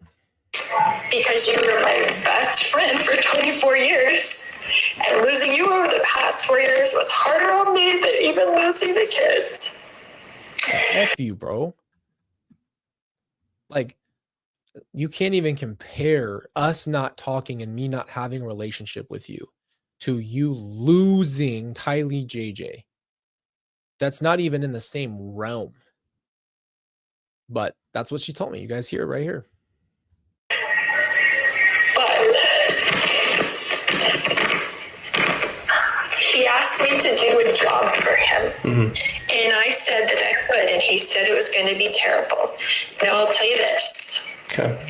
When you have a visit from Jesus, a personal visit, right, then because there is opposition in all things, you will have a personal visit from Lucifer. Okay. Our best friend.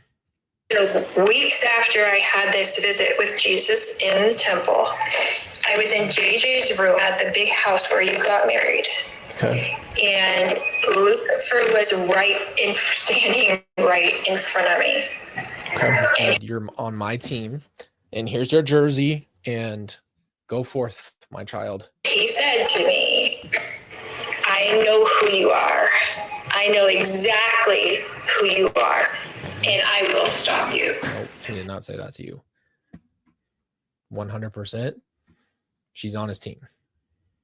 Okay. So, Jesus gave me a job. Okay. Lucifer has done every single thing to get me to take my own life. Well, right here, because I started crying. And I'll tell you why. Obviously, the weight of this. So let me rewind a little bit just to give you a little bit more context. I had not really been a crier. You guys know I'm a crier, but like in this point in my life, I'd call it like a dry spell of like I had cried so many times for so long that I stopped crying for a long time. So I was actually really rare for me to cry in this time when I did this interview. So I started crying because I want you to just put yourself in my shoes for a second and just realize you call your mom, you haven't spoken to her in years. you know she killed your family, and you say, I just want to hear from your mouth, you know, what this is. She brings in your family and she brings in God, two of the most important things in the world, and just smears crap on both of them. Tells you that it's Jesus that told her this is her job, that she's going to have a hard time. And I remember thinking to myself how gone she is. And I was just heartbroken because I'm allowing her the freedom. I'm not leading her to questions. I'm allowing her to speak. And this is what she decided to tell me. And so my heart was just breaking from the entire conversation. And at this point, her telling me, Lucifer standing right in front of me, and Lucifer came after me, and I'm on Jesus' side. I just knew how gone she is as a person. And so it was just a lot. You know what I mean? It was a lot of pain in the moment, and the weight of it all was right here. So that's why I'm crying right now. It's his goal. If I leave here, I cannot do my job for Jesus, right? The only thing I have to do for Jesus is stay here, right? He needs me here to help people. Right. Now, there's 8 women in my pod right now facing the death penalty. Okay, 8 women in this little jail. I help them every day. I help them doing their workouts.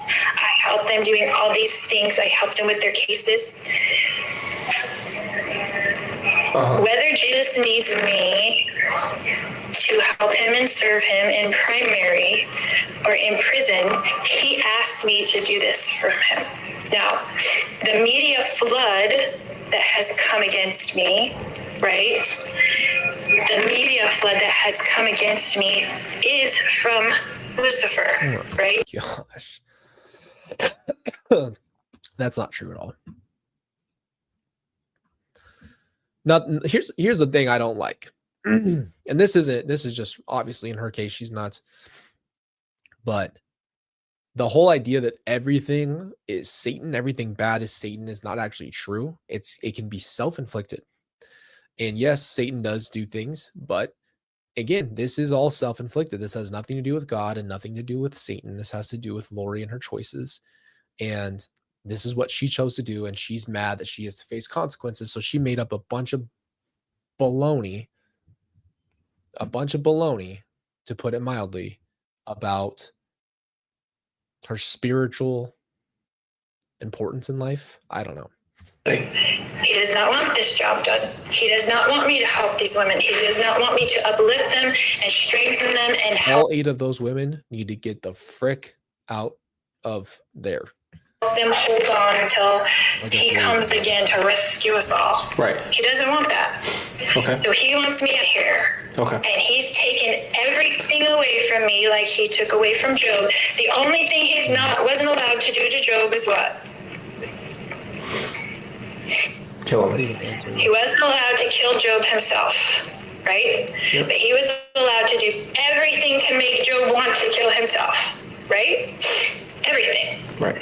So it is a personal attack on my family because Jesus asked me to do a job for him. Thank you. Okay. So that is my belief that he has taken every single thing I've ever said and twisted it. He has taken every truth and turned it into a lie, taken every lie and turned it into a truth. So, yes, that is what I feel like is happening. Okay.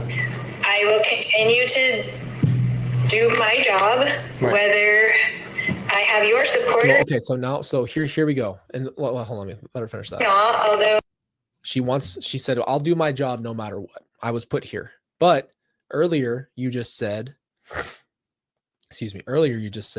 you're there to protect Tylee. You didn't say that Jesus put you here. You said you were there to protect Tylee. And before that, you said you'd go to jail to protect Tylee. So you can't have it all 3 ways, right? But again, she has no idea what she's saying. She has no idea what she said before, because none of those things can all be true at once. So now she's helping people in her pod, as you guys heard in those other interviews that we've talked about on this channel. She's been very clear that that's one of her things. And she goes off. That's why I think a lot of, I don't want to say the word criticism, but kind of criticism came towards her, or towards Brianna, the interviewers, because in her thing, if you do not put reins on, if you don't pull on the reins, then she's going to talk about teeth. She's going to talk about all kinds of things that are off the wall, as you can see. I would love that. And one day, everyone will know that that is true. And that's what happened. I hope you can listen to what I have to say as well. Sure. Yeah, I'll be honest with you. I've done a lot of praying. I've dreamed dreams of me delivering you from demons. So I was haunted. I want to give you guys context. I was haunted for years. I don't think I went a single night without a dream about my family. And that meant everybody, one person.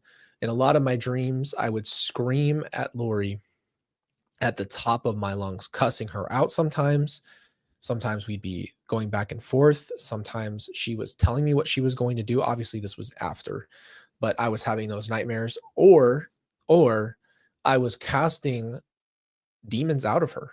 And I'd had these dreams where I'd wake up, and you know those dreams where it blurs all reality, where you just don't even know where you are and you can't even function because you're like, that was too realistic. There was so much realism in these dreams, and I would be delivering her and she would crumble, and then I'd wake up before it was over.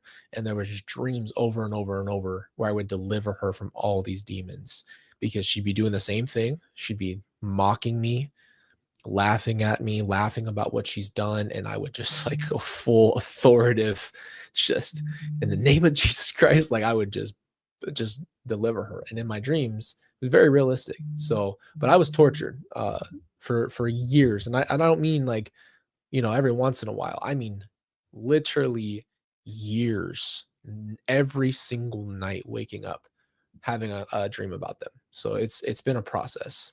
In those dreams, every time I yelled at you and we screamed, and then I would perform a deliverance on you, and I would call things out of you. I do not share your beliefs, and this is after a lot of pondering and praying on my own. After in my dreams, I folded you like a taco and kicked you to Antarctica. Everything happened, I started to read the New Testament, and I wanted to trust you before I found out. I wanted to believe that Kylie and JJ were walking around somewhere, maybe in a barn. I don't know. I couldn't understand what you were doing. And I tried to just keep saying, you know what? I'm going to trust my mom. I'm going to trust my mom. I'm going to trust my mom. When I found out what happened and I started to see everything, I gave you a call. And in that call, it was very confrontational, but I felt like I wasn't judging you. And a lot of times you said I was judging you, and you think that I was with everybody else and I'm like the media. And I'm glad that I called you now, because I have my head on straight. And I can tell you that after a very long time of listening to what has been in the documents, these are the things they recovered from you and from Chad and these things, it doesn't make sense to me. And none of it is biblically based. And I know you have a different viewpoint, but you and I are on completely two different. I mean, it's black and white. It's that different. Man, I have not heard this conversation in a long time. That's perfectly said. Good job, bearded Colby. You're doing good. Proud of you. Perfectly said. I'm glad I didn't come at her though in this moment, because anger doesn't always get your point across. Anger is a reaction. It's an emotion, and I'm making it as clear as I can. Like, she can't say that I offended her or hurt her. I came in with nothing but truth, very calm truth as well. And that's exactly where I came in. I love that. And a part of me struggled for a very long time to try to remember the person you were before all this, and try to remember that you did care so much, and it felt like you loved us, and you tried to protect us, and you felt like you loved us. It's interesting to hear the language. You guys know, I think I was pretty new to therapy at that point. I'd done therapy, but I didn't make as many leaps back then. So saying I felt like you loved us is basically me saying, Lori, you never loved us like a mother should love her children. you showed and exemplified love with material things. You didn't really necessarily love us the way that every child needs to be loved and accepted. We're just a different person. And I understand that you believe that these are the things. And you know what? We're not even going to have an argument about that because there's no point. There's not. Do I look, and I'm just trying to be a little bit lighthearted because this is a very hard conversation. Do I look older in the video or now? Because I feel like the second, yeah, exactly. I feel like I feel like I look younger, and this was a year ago, so I'd have been 28. I'm 29 now, and I look younger now than with no beard than I did back then. Going to be me sitting here telling you this, and this, but I will tell you fundamentally and 100%, after praying a lot about it and everything over the last few years, I do not agree with what you believe, and I don't think that. Yeah, but you don't even know exactly what I do believe, honey. Like, you're saying that because you're going with what everybody else has said I believe, but. Well, I read it. I want to go back to the interview because you guys know I'm at this point, my heart and my brain are just so tired of the pain of this interview. But Bray told me at CrimeCon with my beard that I looked like I was tops 23, 24. I thought that was pretty wild. I thought I at least looked my age, right? I do look like a kid.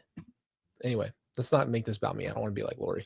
My actual beliefs. Right, but believing that someone is a zombie or I know you said you didn't say that. That is not my belief. But believing that. That is not my belief. Believing that, I mean, even with what happened with Chad, I thought that all these things were happening, and all this time you were talking to him. Well, I'm gonna grow my hair and my beard, and I'll never shave it again, ever. It'll never go away again. I'll never see this face again. It's gone. I look like Jason Momoa at the end of the day. Maybe you should be putting yourself through this because of your health, guys. It's okay. I promise you. If I felt like this was gonna put me over, I would not react to this or talk about this. But I think it's something I've learned a lot from. My life changed when I did this interview last year. A lot happened very quickly. And then, I was mad at my dad, and I stopped talking to him because I was mad because I thought he hurt you, but you were talking to Chad too. That's not right. And those things aren't right. And I don't know everything. Like I told you, I'm not arrogant to sit here and say I know everything. And I wanted to. Trying to be nice to her. This must be torture to have to listen to again. How you carry this is admirable. Also, massive shout out to Kelsey. What a woman and wife you are. Oh, Georgie, thank you. It's good to learn the lessons. And again, you guys have seen I'm learning some new stuff. It's not like I listen to this or go back to this on a regular basis. This is not something I revisit. Give you the platform to say your piece. But my piece is this as well. I do know you, and none of this is congruent to the person that raised me. None of it. Nothing. When did I change? I would like to know when you think that this miraculous, after 50 years of being a wonderful mother, that I turned into this horrible person. Like, what? No, I think. When do you think that happened? See that I can't even say a word. Couldn't even say a word. Couldn't even get a word out because she's so fragile that even saying this is not the person I knew. When did I change? When did couldn't even handle. I didn't even criticize you. Can I be honest with you? I think you were beyond deceived. I think spiritually you were horribly deceived by a man who saw. Think that standing in the room with Jesus Christ, that he deceived me, that I could be deceived after being in the room with Jesus? Do you think that I could personally be deceived? She's just.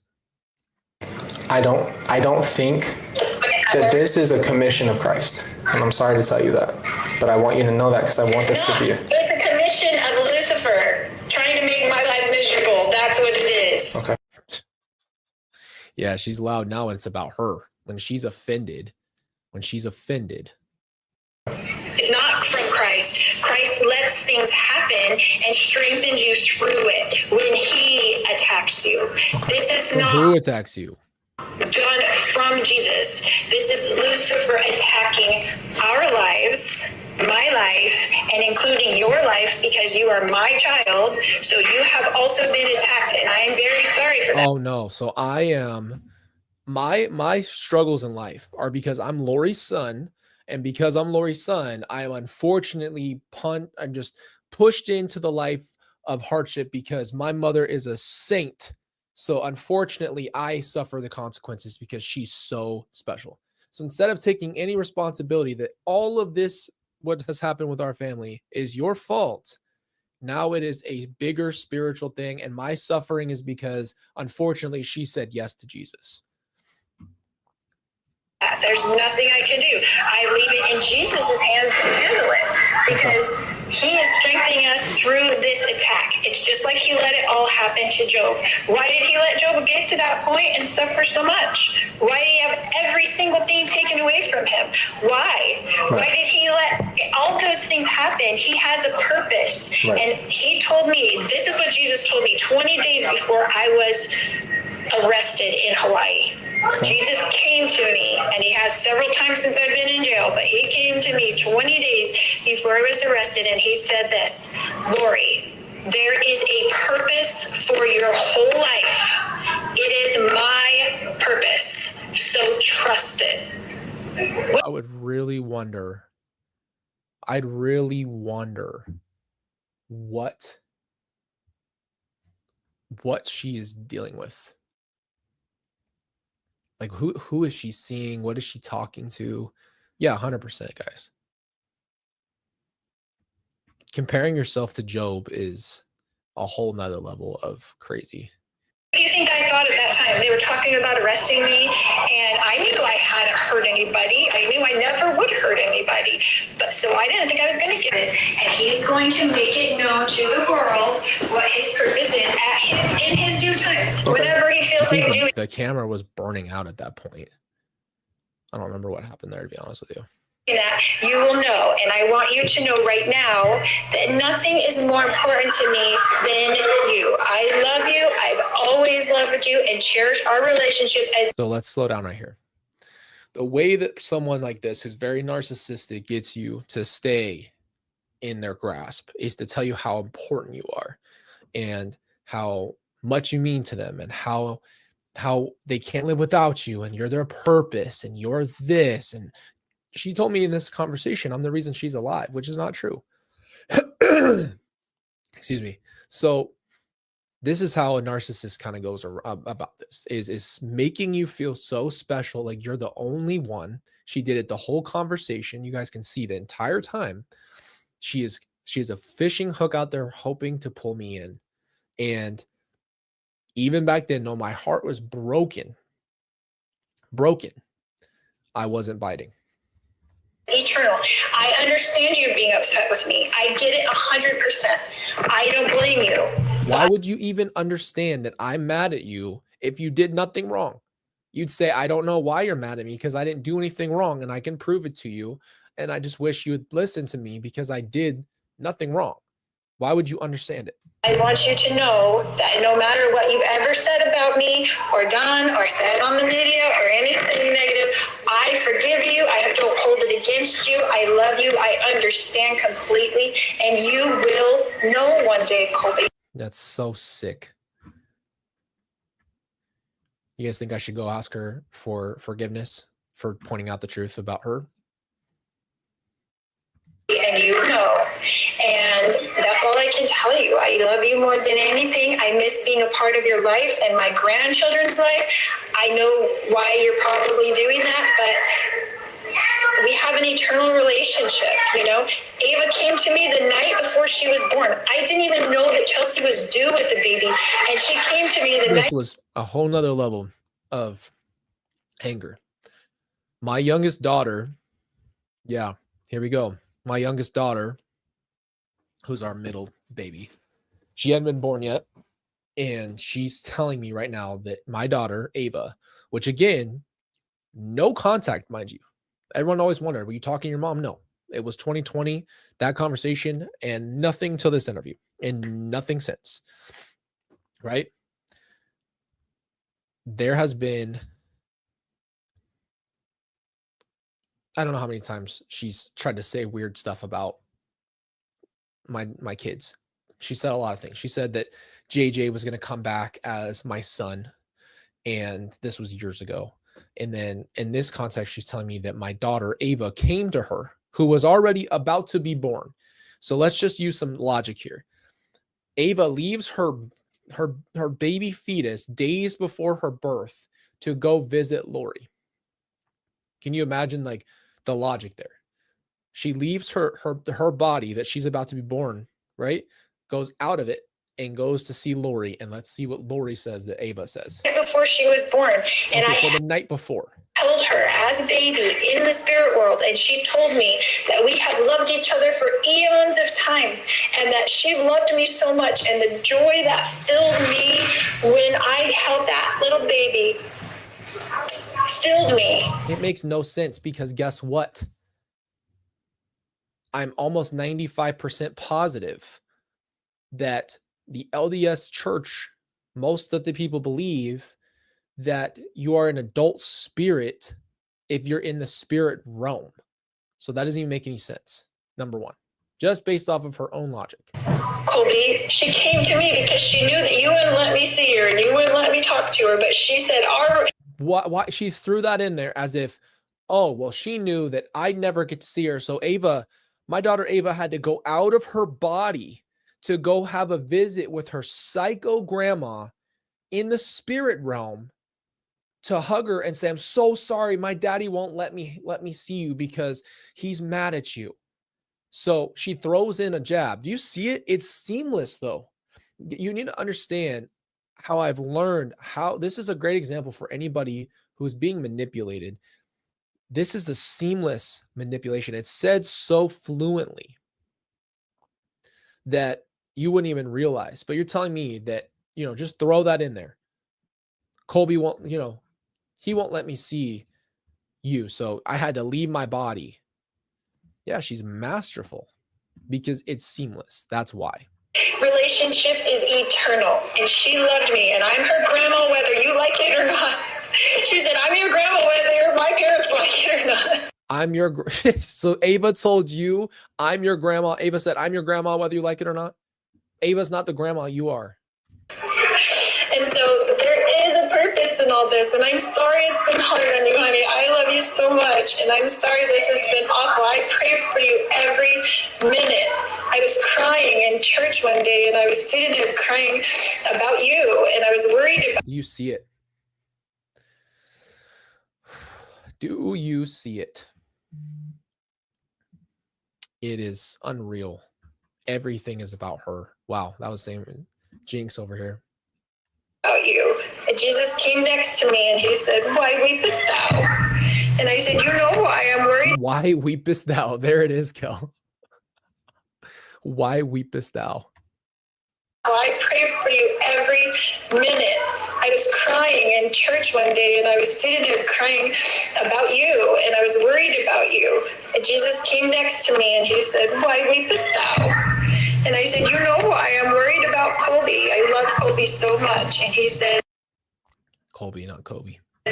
you love him. Let me lead him. I've got this. I've got him. I know him like I know you.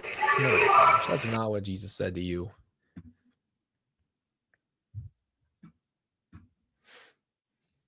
So I have left you in his capable hands, and I know he has taught you. And I'm sorry if he hasn't given you comfort where I am concerned, and maybe it's not time yet, but he will. I promise you, he will. And you'll all see, and everyone will know, but I want you to know how much I love you. I've always loved you, and I love those babies, all of them. And I'm sorry that you feel like you have to keep them from me. I would love to have a relationship with you and with them, but you would have to do what you have to do. But I promise you. Griffin, that's a very logical point. I cannot tell you. Because I have no idea what any of this means. You will know that all of this is his purpose. Okay. I'd like to give you my piece as well, because I don't know how much longer this is going to go. Can you hear me? Yeah, now I can. Okay. It was cutting out. I wish more than anything that I had my family. I prayed and was so grateful when my daughter's being born, Riley, that she was going to have a family and aunts and uncles and grandparents on both sides and people to love and support her. And then one day, everybody was gone and everything was gone. I also turned to Christ, but I believe that Christ was preparing me for what was going to happen. And you and I do not see eye to eye at all when it comes to belief in Jesus. We don't. I don't believe, and I've really searched. I didn't just make a conclusion. I'm not someone that does that. I really take my time. And I took my time. I read the New Testament, and I read Revelations, and nothing that I've seen is godly or connected to God. And people can say what they want to say. I always dig deeper. I know I'm not going to take someone's word for something. I'm going to go try to dig deeper and find things out. I base it off of what I knew about you, and none of it ever added up. And you used to ask me on the phone if I had received information or clarification or something of that nature, and I never did. And then all my dreams following that were dreams of me either delivering you from demons or me yelling at you at the top of my lungs. And you were not the same in my dreams, and you were not the same person. And I had to accept the fact that I lost my mom too. I had to accept that. Dang, I didn't know I told her that.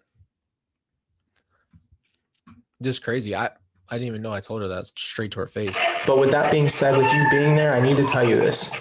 You did raise me. You took care of me. You took care of my needs. You tried to protect me the best you could. And I'm grateful for what you did for me when I was a child. But I will tell you this. This situation does put us at odds. And I can't sit here and say that I agree with you.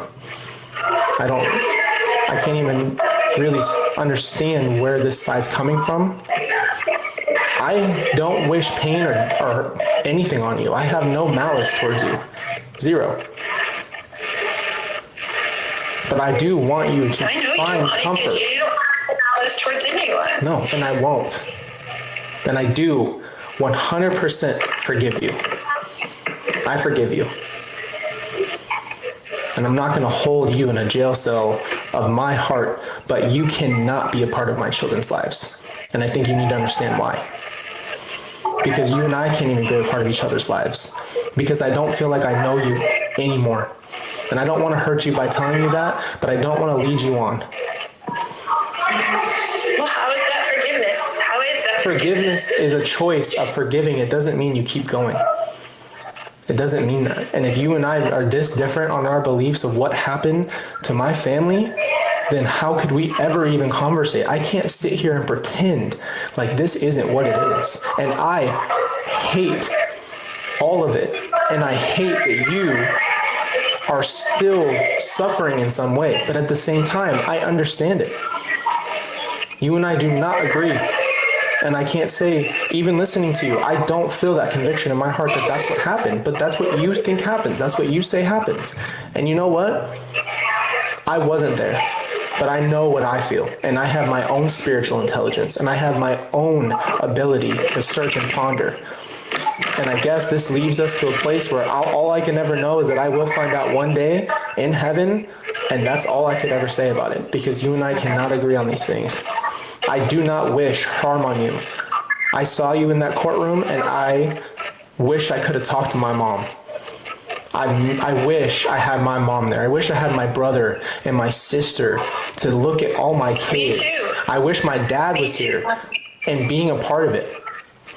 I wish my family was here and they're not. And you're gone too. And that hurts. Now I realize I'm getting emotional just because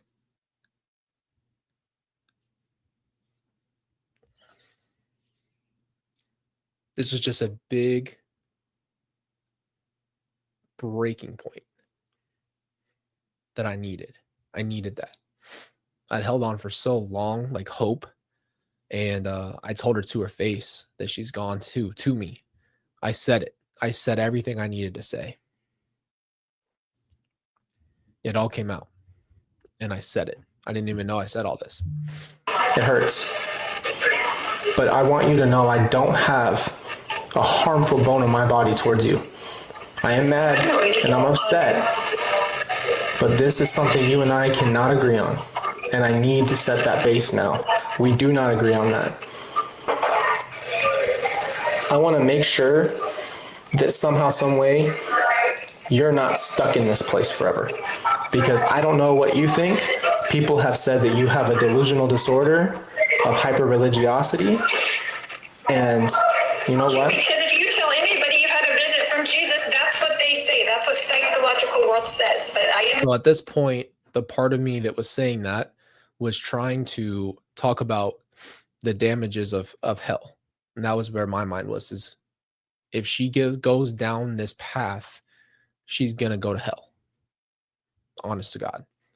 And that's where that's coming from. So it's like trying to get to her in that way over a spiritual point. And what are you supposed to do when they don't listen? So the second I even bring that up, and what I mean is stuck in this place, meaning where she is now, where she's blaspheming God and talking that way. And she had no interest in hearing that. I'm so proud of you, dude. You're an incredible dad. You and Kelsey can move forward together and create a healthy place for your sweet family to go. We love and pray for you guys. Thank you so much.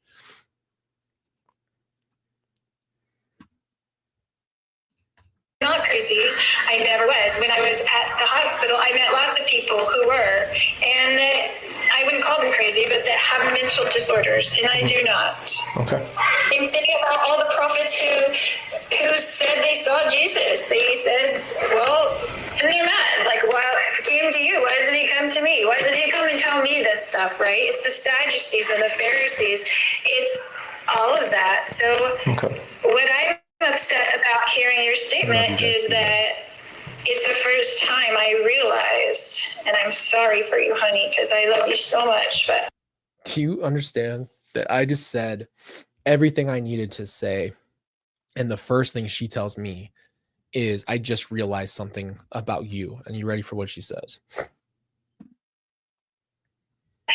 It's the first time I realized that when Jesus asked me to be like Job, that you're also having to be like him, because I know you lost everything.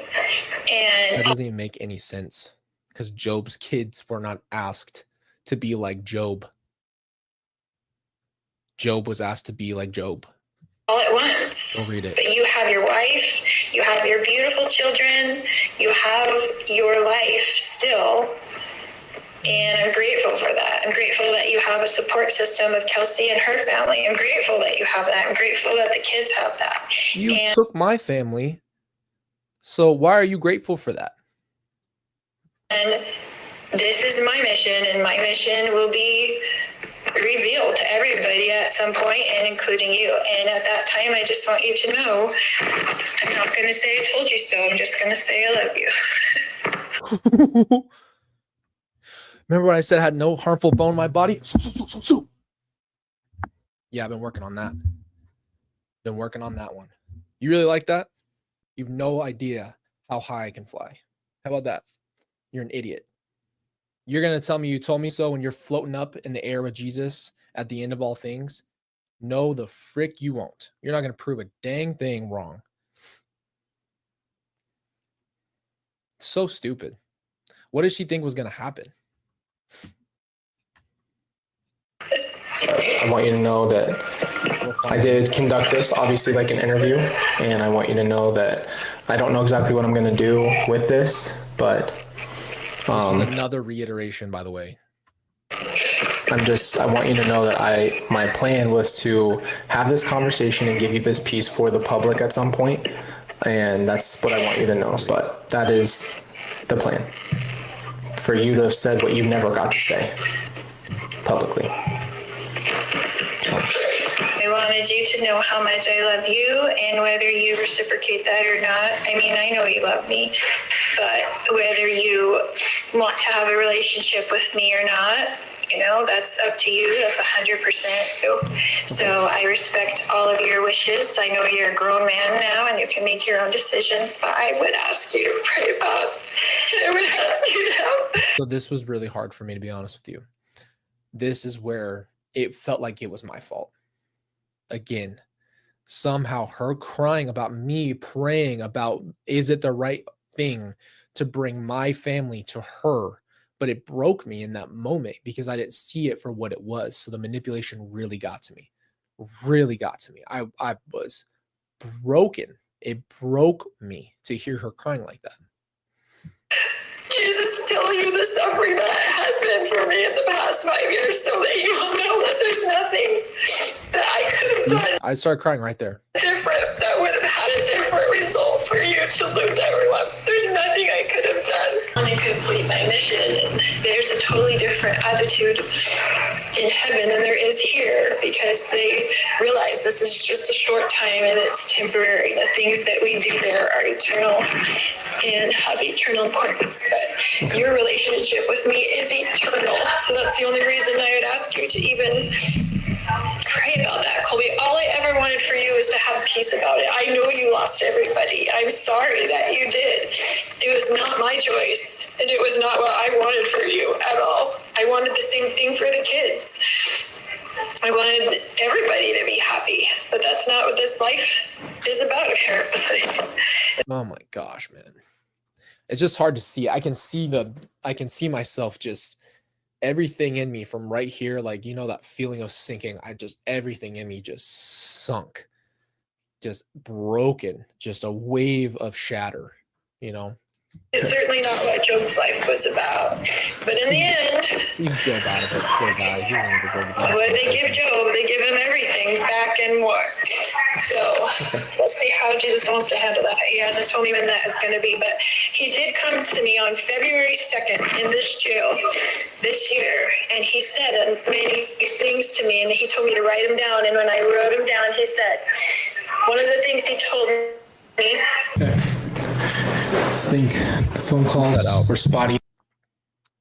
I'll turn this down just a little bit. Phone calls are really spotty. She was trying to see if she was going to call back. I feel like we didn't really end it. That was like how it ended. Right there. My raw reaction right now is I just spoke to my mother for the first time in 4 years. And I feel like that was the hardest I've ever fought to not respond. I made a decision in the beginning, before I interviewed her, that I would not try to rebuttal her. And the reason being is there's no point. It would have been just a defense mechanism thrown up. There would have been no conversation. It would have been chaos, and it wouldn't have been a conversation. I can't tell you how shocking that is. I don't think I'll ever have an interview with someone that was harder than that. I'll tell you that right now. I would have rebutted everything that she said. I'm still shaky and emotional. I'm just going to give this to you guys really raw, because this is what we need in life, is more of real stuff, not just edited and cut. That was the really hard conversation.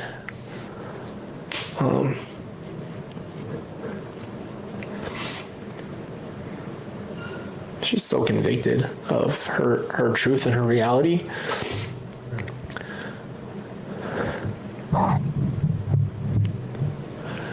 She truly believes what she says.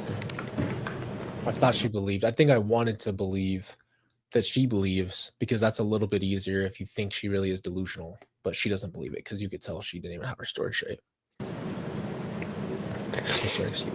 She begged to be in my life.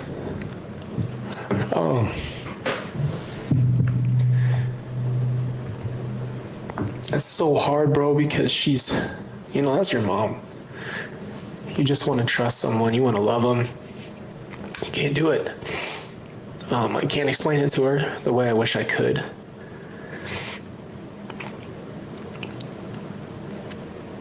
Of course, I want my mom to be a part of my life. Of course, I miss my family.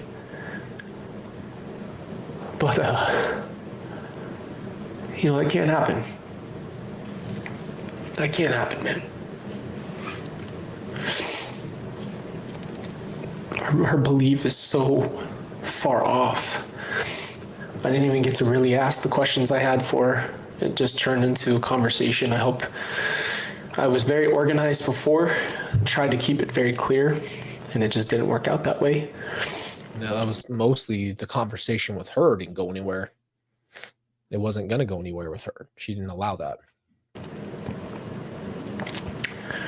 This is one of the hardest things I've had to do is have that conversation.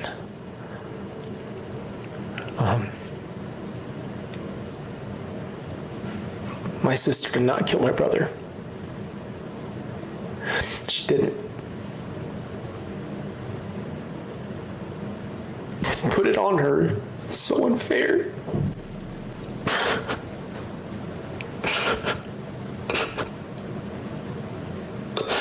It's so unfair to Tylee. She would never do that.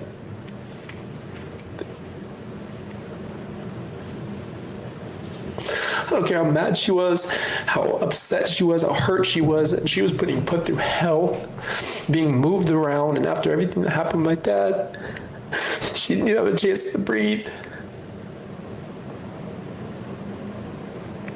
And to blame her. World.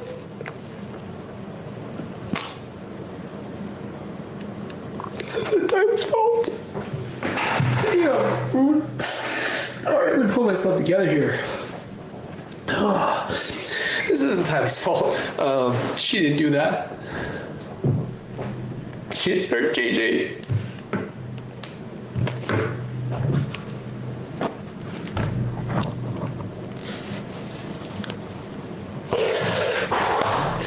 She didn't do that. So that's not the truth. That's not the truth. And I guess I have to accept how delusional my mom is.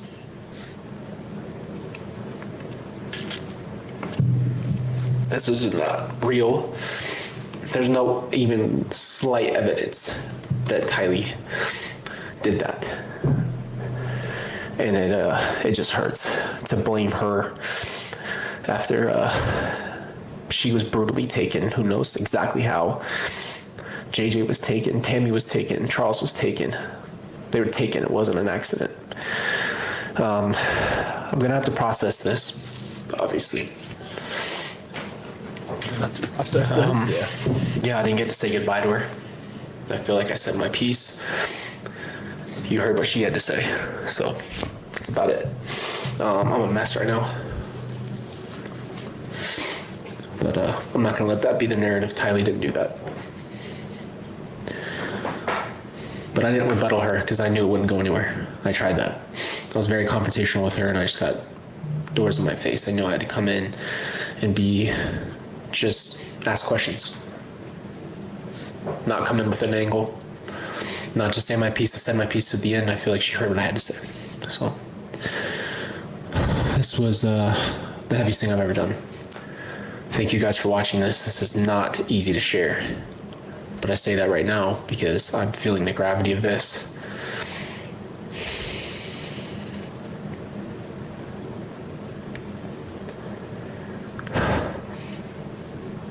Yeah, I was broken, man. I'm feeling the gravity of this fully. So I just want to say thank you guys for supporting me, my family. And I did my best. I did my best to talk to her. So, anyway, thank you guys. I love you. That's crazy, man. It's hard to watch yourself when you were younger, knowing what you know later, knowing that you could help yourself. So I had to go through it. That's like watching something you know has to happen. That's crazy. I think it was just the lighting, to be honest with you. Lighting. I did not have any lights. I didn't have anything. I had the worst mic. Everything that I know how to do now, I didn't know how to do back then. All right. So I told you guys I would read you what I wrote. So this was the Lori interview. Okay. The Lori interview. I wrote this, wow, a long time ago. I wrote this, the last time I touched it was September 26, 2024. So the first thing I said, I'd like to start with this. After Chad's trial, I finally opened up to listening to the media and all the information out there. I learned a lot, but I know that you have a few points that are different. Today, I want to give you the opportunity to share your side. First, I'd like to start in 2019. I know you have a case pending, so even if I have to ask, I have a lot of questions about my dad, but we can talk about that another time. Let's start with the day I last saw you. So I was going to actually lead her down a timeline because I wanted to know everything about from when they decided to move to Rexburg to what the plan was. As you guys know, almost none of this made it because of how crazy she is, right? And I don't know. And then the first time I saw you again, this was after the conversation would be filled in. I said, the first time I saw you again, you walked in and smiled at Brandon, Kay, and Larry. That's when I knew you were not the same. One of the questions I wrote is, what led you to Chad? Another question is, what has it been like for you since 2020? How has your life been affected? You guys did hear that one. You've been diagnosed as delusional. Do you think that you are? Has anyone given you the outside perspective of how much you've affected other people's lives? I was going to ask her, what is a zombie? Which I did ask her this, but you guys didn't get to see that. So unfortunately, you didn't get to know her answer. Basically, what I remember is she brought up, do you remember? And there's actually a pop culture video that I did on the channel. You guys can go back and find where I reacted to the moment that she's referring to. If you guys would like to see me pull up that video just to show you that clip after I'm done reading these, I can. But this is the moment she spoke about for the zombie thing. I asked her, what is dark and light readings? Where's the Bible? Where in the Bible do you see any parallels to your beliefs? And then I bluntly wrote, what happened to my sister by itself? What happened to my brother by itself? And then I said, I want to give you the floor to share your story. Then I said, in your statement in court that you said no one was murdered. You said that was accidental deaths, suicide, and overdoses. What did you mean by that? And then I asked, where can your claims be spiritually backed up? And then you told me in our last phone call that I don't know or understand. What are you referring to? And then at the very bottom, I wrote one sentence. And it says, end by saying your piece. And that was going to be my goodbye to her, possibly forever.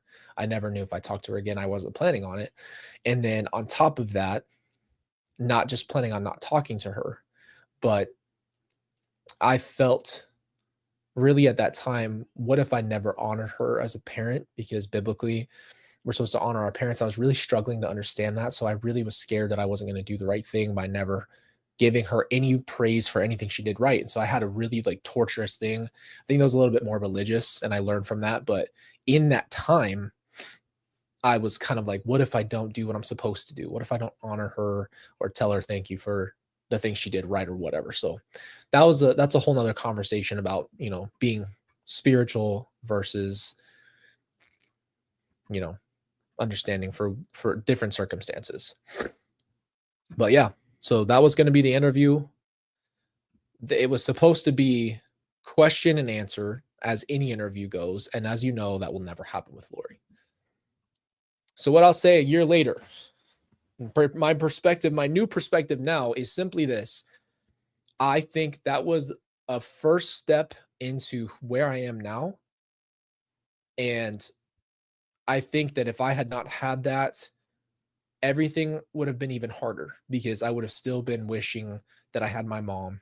I would have still wished that things were normal. I would have had a very different mentality. But because that was such a breaking, because it was so hard, it changed my perspective, and I was able to escape a lot of the grip of Lori. And the more that I escaped it, the more I realized what it was. And I got to grow out of that. And I'm really grateful for that. And, the last time I ever saw her was in court, and she would look back from her table and look at me. And that was it. That was it. And that book, I remember the last thing I will say that I knew that it was really, really good for me is she looked at me, and I said to myself, or she walked out of court. She walked out of the door, and I think it was for Charles's. So I had not seen her in person in even longer than when I talked to her on the phone. And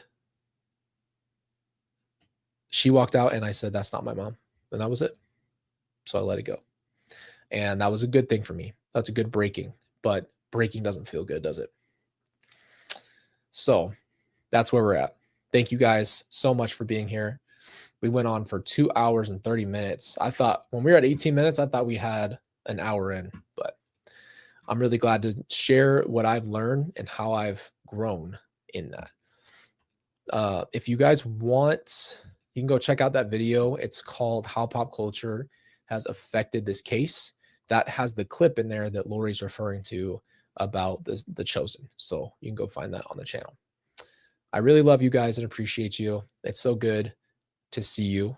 Bearded Colby will definitely be back sooner than later. You can see it's sprouting up. It's sprouting back up. Yeah, let's plan this. What's today? Wednesday. It's almost Fun Friday. So what we'll do for everybody is everybody who's been coming to our Fun Fridays, I will post on the community tab. You guys can come through and pick what you want to do for Fun Friday. We've done body cams at this point. We've had multiple different cases that we've solved together, so we can do that as well. But we will do Fun Friday to kind of liven up our week. Yeah, they're a little worried. I think Carter didn't know who I was for a good minute. But what I will tell you is just very last thing I'll say, because I love you guys and I know I keep saying this, but the best thing you can do sometimes is the hardest thing you have to do. And once you do it, you can get through anything. You deserve to be happy, and you don't deserve to be put through stuff like that. You deserve to have a good life. So love you guys. Appreciate you. And I'll see you very soon.